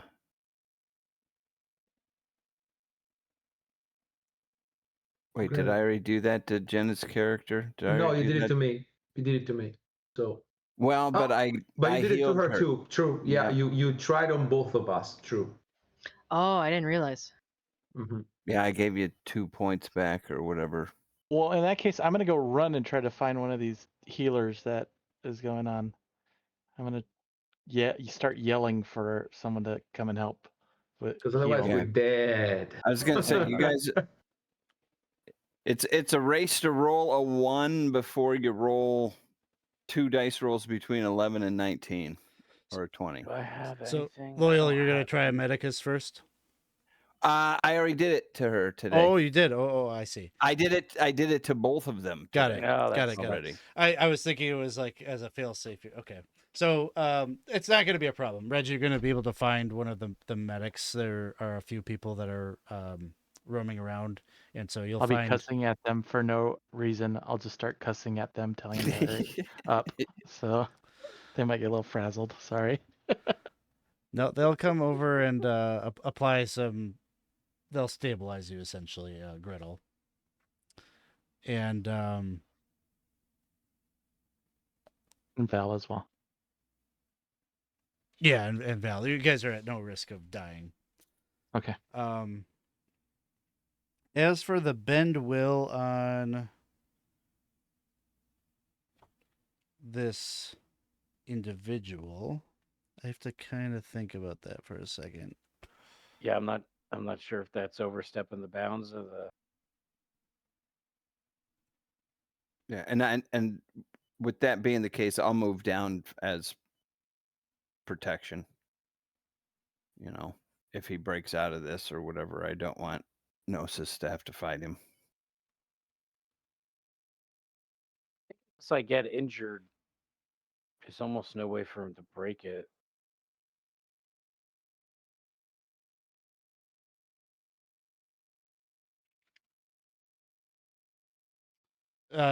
You ask him the question of who are they? And he'll say, I am from Beast Clan.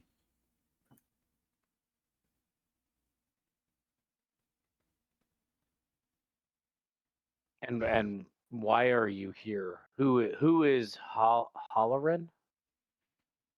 Hollowbond? Hollow ban. Hollow Ban. ban. He'd Speaking say English, apparently. Haloban is their chieftain who was brutally murdered by the Ambrians when they took their land. He's talking like very primitive. I don't want to make it like an offensive caveman voice for this guy, but like he's Yeah, talking yeah. like kind of cavemanish. And Like, why Haloban is the old chief.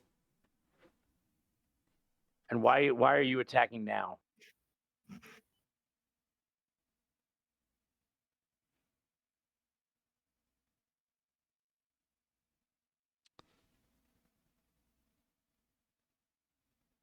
It is time. We need help. We need hands. We need labor. We are owed. What do you We need are the owed labor? for the pain, the suffering that we have endured. Is there a project you need this labor for?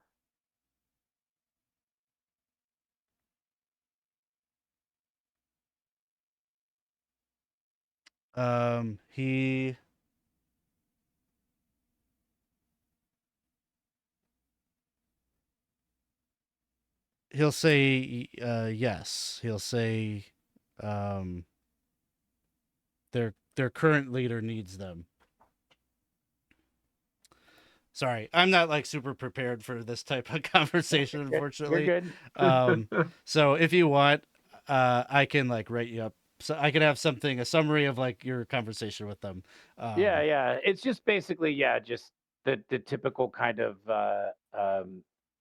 interrogation type stuff, trying to get to the bottom of what's going on, and if there's any way we can, I don't coordinate have a good enough grasp on what is the current situation there. It's been a long time since I read it, so I'll sum it up for you. No worries. Before next. And time. how did they blow the place up? Yeah, how do To they get get in here and here. blow the place? Yeah, for Mhm. sure. So, I think, And just like, do they have other people planted? Or are they going to attack again? That type. You know the deal. yeah. You guys could feel free to like pop all of the questions that you're going to ask him. I was not prepared for like an RP thing with one of these Beast Clan guys, so Yeah. I won't do a good job of it if I try to stumble through it. Yeah, and then honestly, probably once we get the information from him, I'd probably send him packing back into the sinkhole. You know. I don't think anybody up here is going to allow that, because with Okay. you guys winning this battle, this is you managed to have one that's alive. Like they're not gonna They're gonna take him. they're gonna take him yeah, prisoner and they're prisoner. going to Okay. haul him away. So So that is probably once they take control, like prisoner of him, then I'll release my control of him. okay. Yep, and they'll take him away and like potentially could go ask him more stuff later. Yeah. But at this point, enough of them have been repelled. Some of them go scurrying back down into the sinkhole as the battle turns the other way.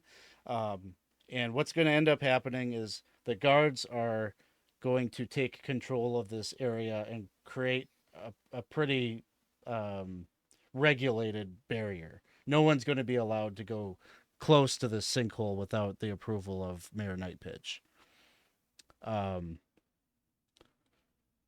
There's going to be probably different avenues that you guys might want to explore for next time. You know, a possibility would be to go down into the sinkhole and explore around down there.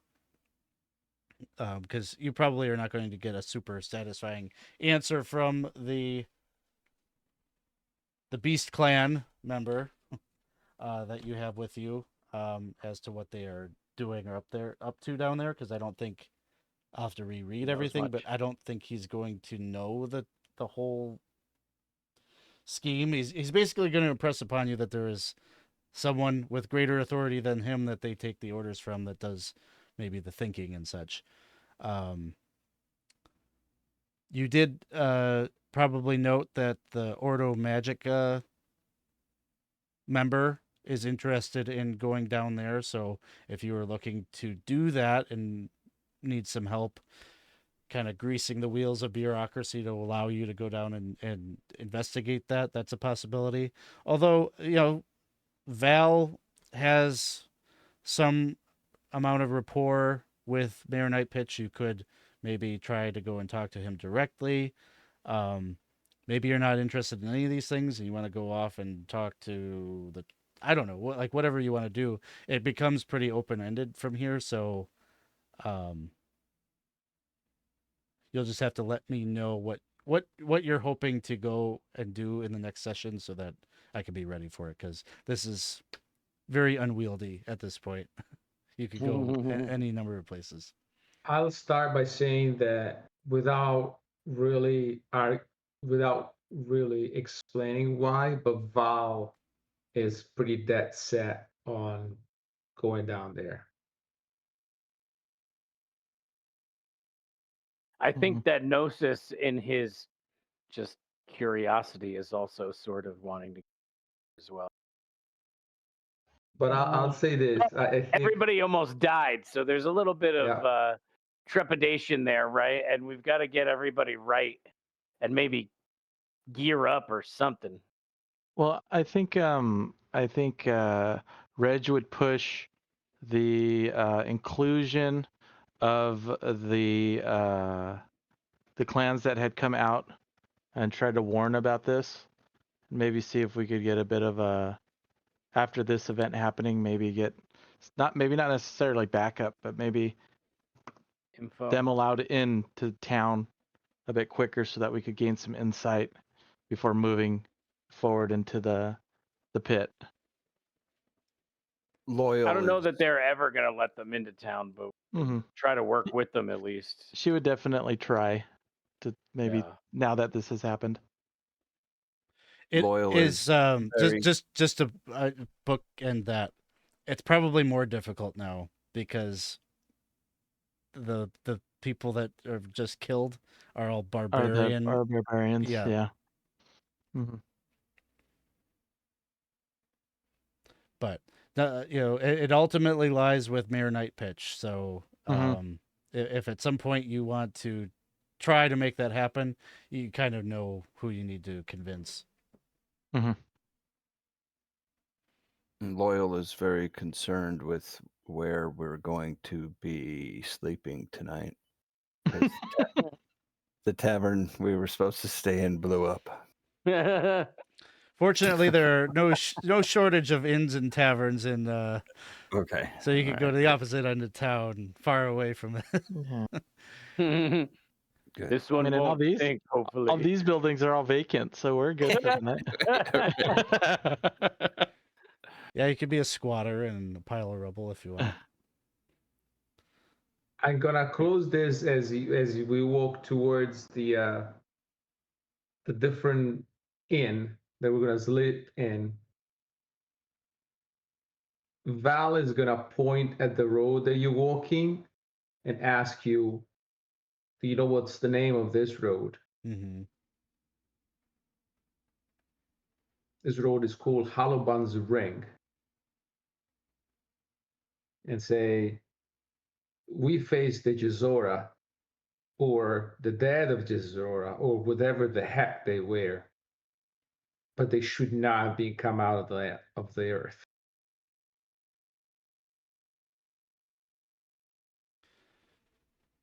That's for sure.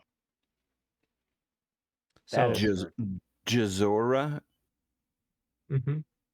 It was one of the clans that was destroyed by the Ambrians here. In fact, it's called Halaban's Ring because this is the redoubt of Clan Jezora that were slaughtered by the Ambrians. And on the ruins of Halaban's Longhouse, they built Thistlehold. So it would make sense that there are Jezora's dead buried underneath this town. But they should not be coming out. They should not be No. coming back as corrupted creatures. No, there is something profoundly wrong at work here, and we need to put a stop to it because there are thousands of Jezoras buried underneath here. yeah, so Well, the story goes that the Jezites were exterminated, that they were extinct, and Halaban was executed very publicly. It was it was basically the massacre that caused the barbarians to kind of Climb up. decide to play nice with the Ambrians, or at Mhm. least, not go full on war because they realized how outmatched they were. So the you come to know that Thistlehold is built on a lot of dark history, and this is among one things. But what Val is suggesting is that possibly these things that came out of this hole are maybe the remnants of Clan Jezora, those which fights. is Yeah. kind of a wild theory that Ordo Magica would love to drink brandy and talk with you about. But I think there'll probably be a longer. We'll figure out what inn you guys are staying at, and we'll do some accounting to make sure that you're paid up and everything like that. But I'm kind of envisioning that the next session will open up with Val probably wanting to educate you all about that a bit, or just having a conversation about that history so we all understand it. And then there might be some additional context from whatever I dredge up for you from your Bend Will conversation with the Guardian. And okay, I think knowing that you guys are interested in exploring the sinkhole is probably enough. Cool. So, all right. Well, I hope you had fun. I think we got Lots. we got combat kind of figured out now. That it'll probably click along faster as we do more. Yeah. That reference sheet was nice. That helped. Yeah. And anybody that was watching, it was like, wow, they really sped through that. I'm like, yeah, there was a lot more there's a lot more to that whole combat, but it's just so much combat that I kind of decided we're just gonna do 2 scenes. We got the same. We We got it. get We it. got it. We get it, right? We got it. Yeah. I don't know by adding any more to it that it really adds anything to it. So, but we'll start our next session. I'm gonna give you guys 3 XP. So I'll get Nice. that added to your sheets Oh, nice. immediately after I close this stream.